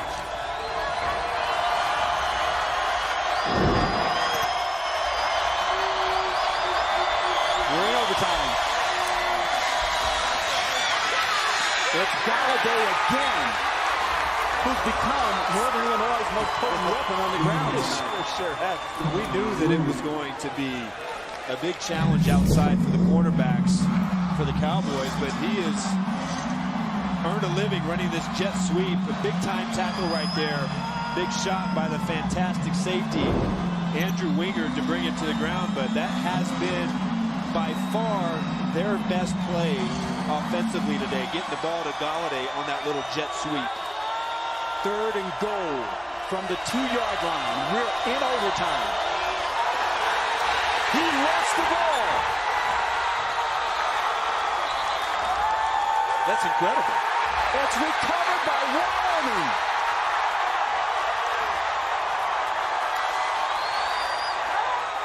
That is unreal. It looks like Logan Wilson, a redshirt freshman from Casper, came up with the loose ball. It looked like a good snap. Couldn't exactly see what happened when the ball hit Hare in the hands, but the snap itself looked clean from Shively. The ruling on the field it didn't look like anything crazy happened recovered right by there. the defense. The previous play is under further review. They are reviewing the play right now. I don't think there's any doubt that it's a fumble.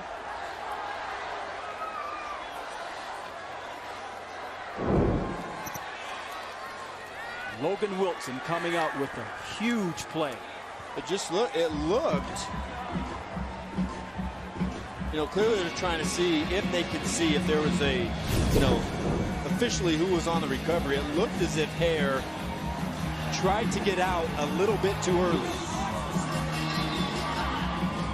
Hare's left hand is on the ball, but Wilson comes in under him. You can see that Wilson has more of his body. He uses his body and his shoulder to kind of shield Hare away from it. I don't think there's anything on the replay that's definitive that can overturn it or in any way give it. Look, there's a great look right here. That ball hits Hare right in the hands. And then he just pulls out without securing the ball. That is an unbelievable turn of events. Big mistake by the senior quarterback. Play is under review.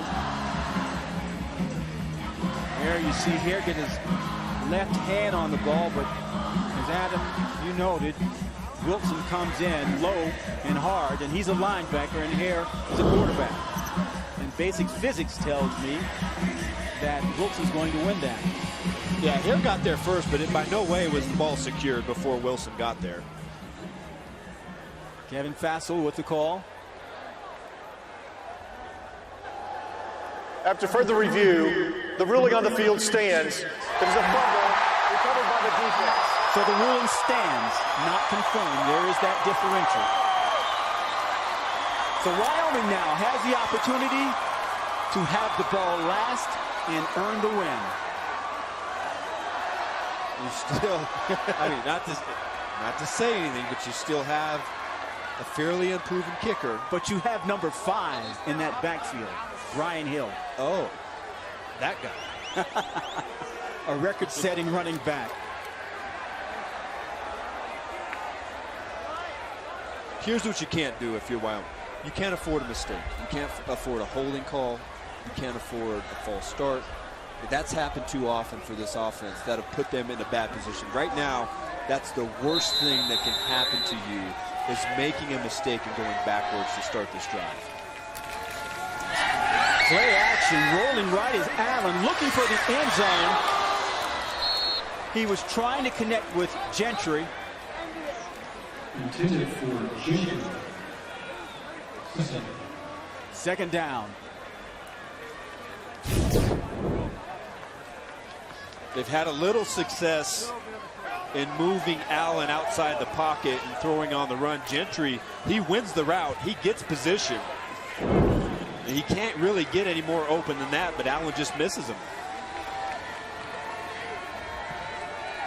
Second down. Hill trying to get him down the corner. Is lassoed outside and out of bounds by Trayshawn Boston. So right now, what are you looking at? About a 37, maybe 38-yard field goal? You keep thinking about that, freshman. Hey, I'm telling you. There he is, number 40.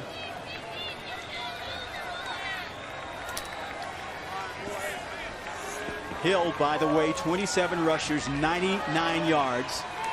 It is 3rd and 6. We are in overtime. Northern Illinois could not score on this possession. Allen, once again, looking for Gentry. He didn't get him. Oh, that's kind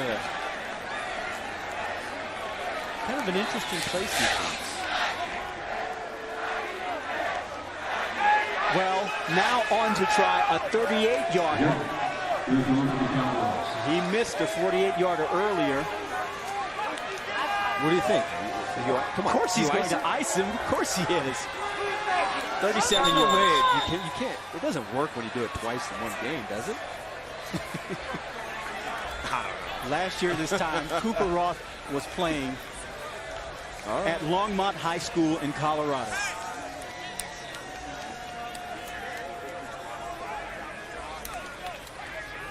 Yeah.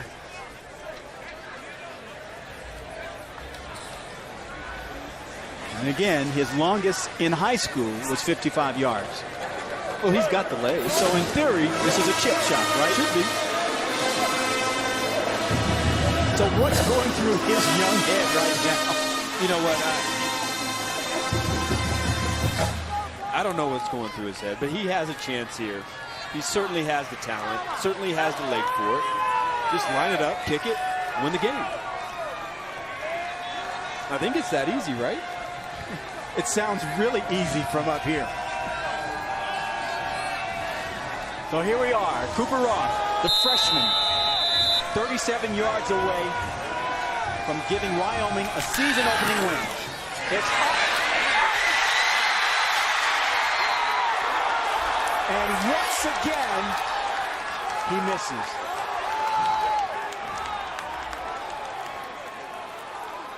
This one to the left. And we're headed to a second overtime here in Laramie. Well, there you have it.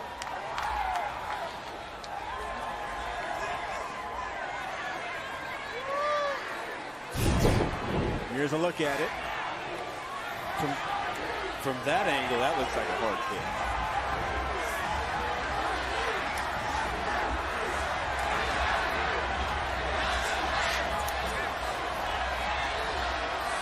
Roth knew when he kicked it. He knew it when it left his foot.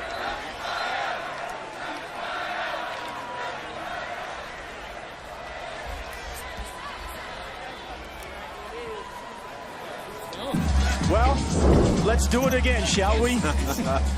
Oh, man. I mean, it's been a pretty amazing turn of events here. Here's Rod Carey of Northern Illinois' reaction.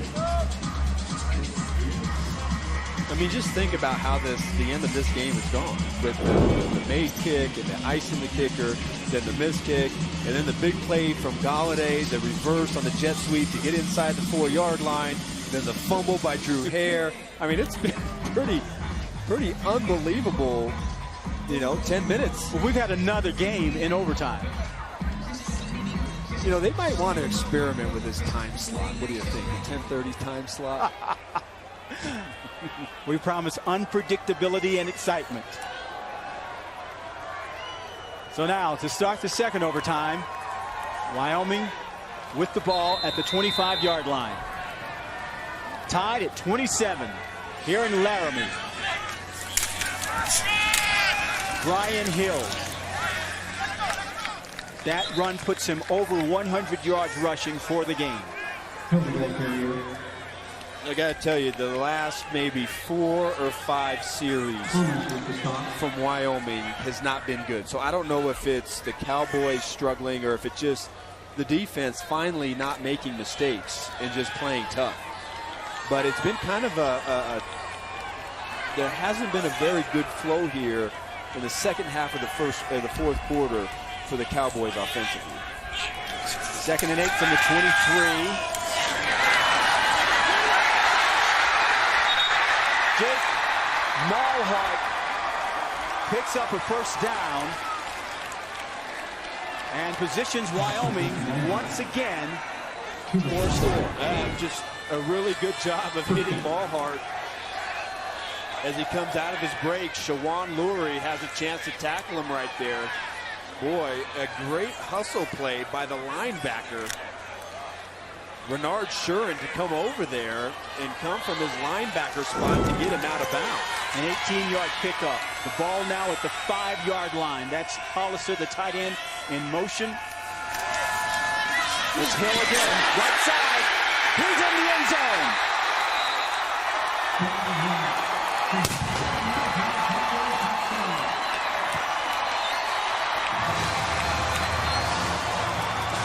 So Wyoming strikes first. And the second overtime. Brian Cummings, the right tackle. Jacob Hollister, the tight end. Just absolutely won their blocks over there on the right side. Nobody there to attempt to tackle Brian Hill as he gets in the end zone. And the freshman Cooper Roth nails the ball.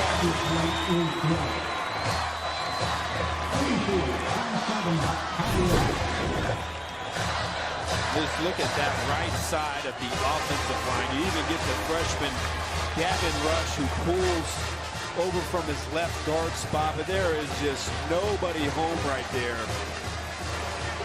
Jamal Payton has the outside leverage, but it just looks like that defense is gassed. Brian Hill continues to add to his legend here in Laramie.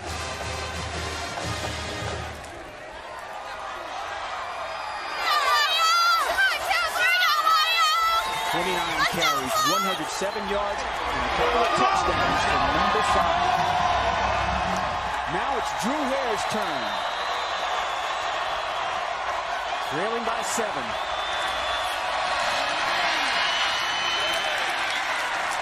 That's Guanyo up the middle, stopped by DJ May, who's had an outstanding game.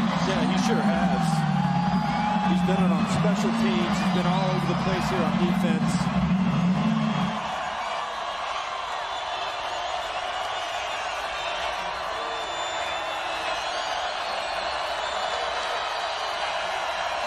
Second down. May rolling out of the pocket and throws it away.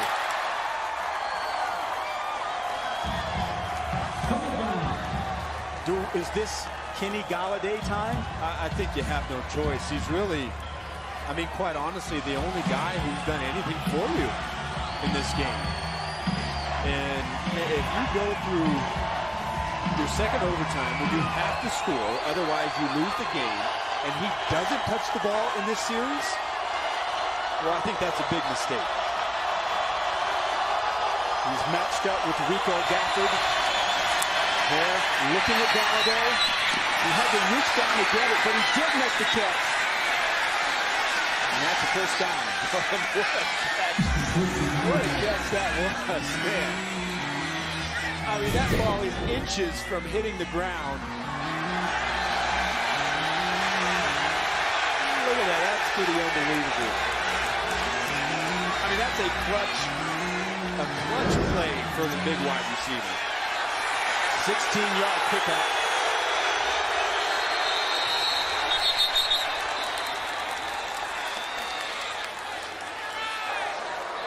Timeout, Wyoming. It's their first timeout. Wyoming takes a timeout. Craig Bowl, I'm certain, wanted to encourage the officials to review the play. Well, I think, too, you know, he might want just his defense to regroup. Right now, you got a chance. You know, clearly this was a catch. Unbelievable Boy, catch. that was a heck of a catch. It really was. He used his ankles. What did you tell me that acquaintance of yours, an NFL scout, knew you were doing a Northern Illinois game? He asked you what? Yeah, it was pretty interesting. I ran into a friend of mine. I was doing an NFL game last year, longtime personnel man. And I just mentioned that I was doing a Northern Illinois game earlier in the season. The first thing he says, his eyes light up, big smile on his face, said, "Hey, what do you think of that Golladay kid? He's pretty good, right?" So he certainly has the attention of the people at the next level. Golladay is just an amazing story when you think about it, the way he has developed. When he started playing college football, he was 5'11", 170 pounds. And they didn't recruit him. They knew about him. He was from the Chicago area, but he didn't think he was big enough. He went off North Dakota. And then when he was ready to return, he had grown to 6'5", 200-plus pounds. And Rod Carey said, "Let me help you get here." That doesn't even make sense. It doesn't even make sense. How do you grow that much?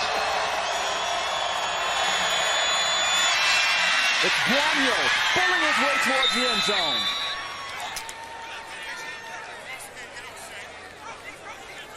Joel Guanyo, who's had a relatively quiet night. Sure has, but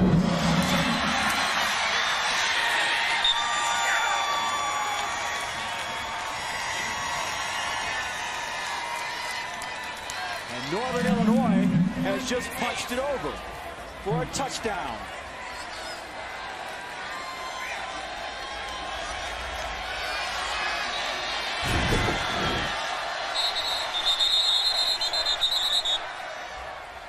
Hare on the keeper. The ruling on the field is the runner broke the plane of the goal line for a touchdown. The previous play is under further review.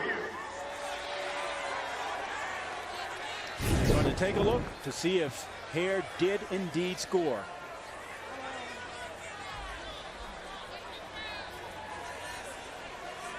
He's in.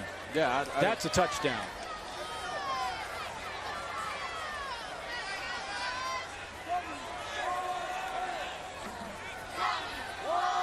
Not quite sure what the question is. because the upper torso of his body was well into the end zone when he went down.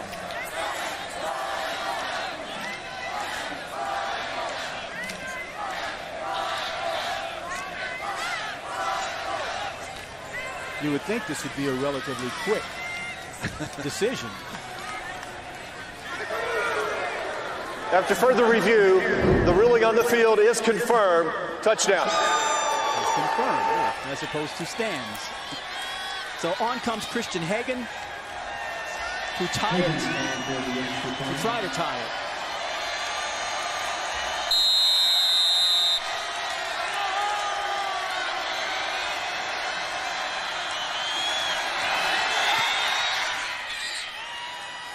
And we're headed to a third overtime here in Laramie. You know, tied at 34. I have always wanted to see a Laramie sunrise.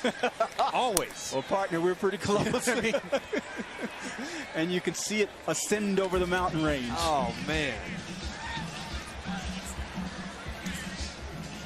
So Craig Bowl has the backing of some tired but loyal Cowboys fans. And be mindful, in the third overtime, when a touchdown is scored, if it is scored, you must attempt a two-point conversion.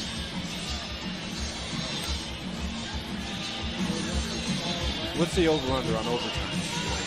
What do you got? Oh, boy. What do you got? Oh, God. Say 7.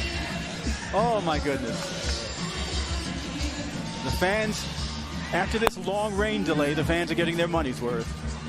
It turned out to be a beautiful night. Yep. Tonight's attendance was over 18,000. Not sure how many are still here. Yeah, it was hour 46 rain delay and lightning. And here we are. Nearly 2:30 local time here in Laramie, a.m. And we're still playing football. And it's a pretty interesting game. A fascinating game. Northern Illinois. Ball at the 25-yard line to begin the third overtime. Drew Hare, the quarterback, who just scored in the second overtime, to help force the tie. That ball is tough. And it was nearly intercepted. Wow. Sean Antonio Hull nearly picked it off.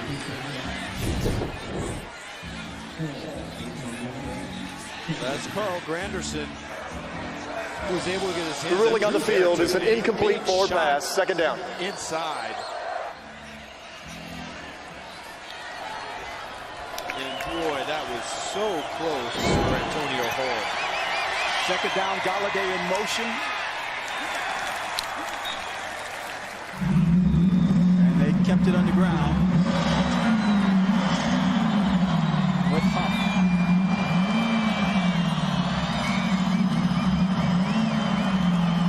Wouldn't want to be the loser in this one. 3rd and 8. Keep your eye for number 19. He's in the slot at the top of your screen. Kenny Golladay. Yeah. Caught Golladay going across the middle.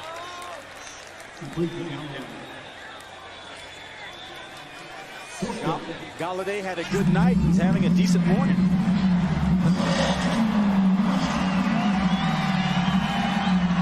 Fourth down. We have field goal time here. And on comes Christian Hagan. First team All-MAC 38-yard attempt. Missed the 53-yarder. This is well within his range. No good.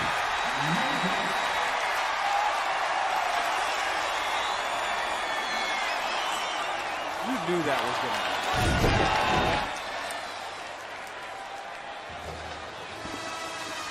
It wasn't touched. It was just... And kickers know.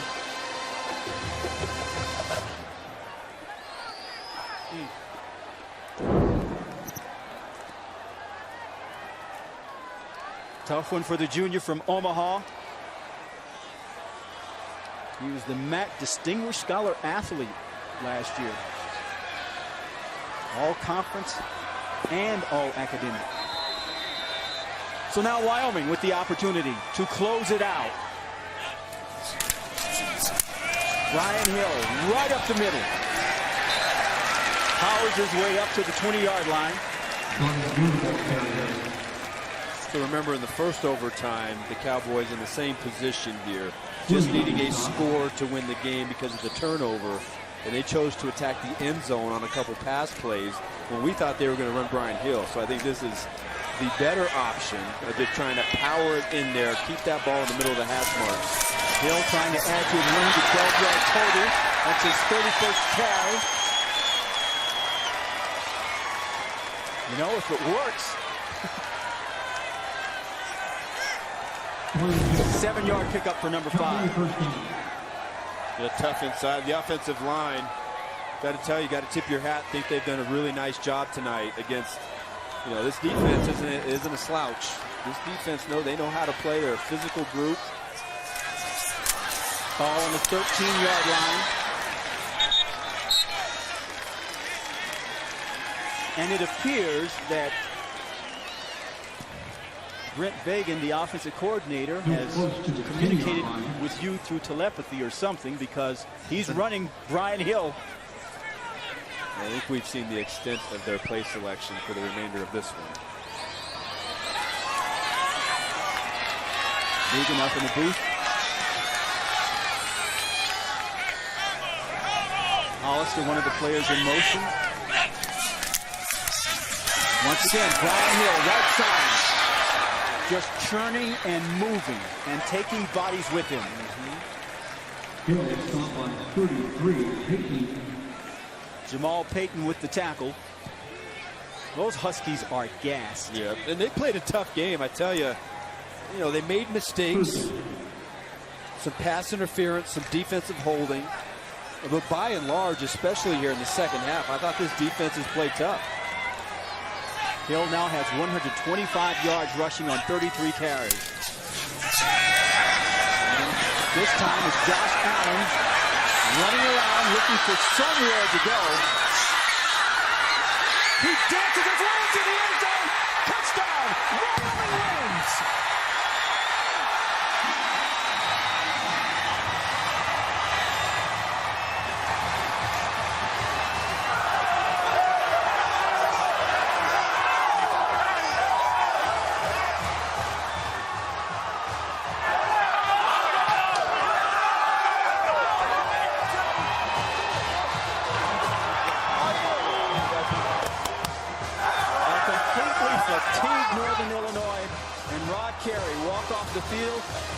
Wyoming gives the fans something to celebrate in the wee hours of the morning here in Laramie. Their first overtime win since 2013 against Hawaii. And Josh Allen, good as advertised. Let's check in with Cassie. Well, Coach, describe what you're feeling right now. Well, it's hard to describe that. It was a great football game, and both teams played really hard. We're an improving football team, and I think we found a great quarterback. Triple overtime. What does it say about your team when their backs are against the wall? Well, there's a transition you go through, learning how to compete, and then the next step, learning how to win. And so this is a great win for our program.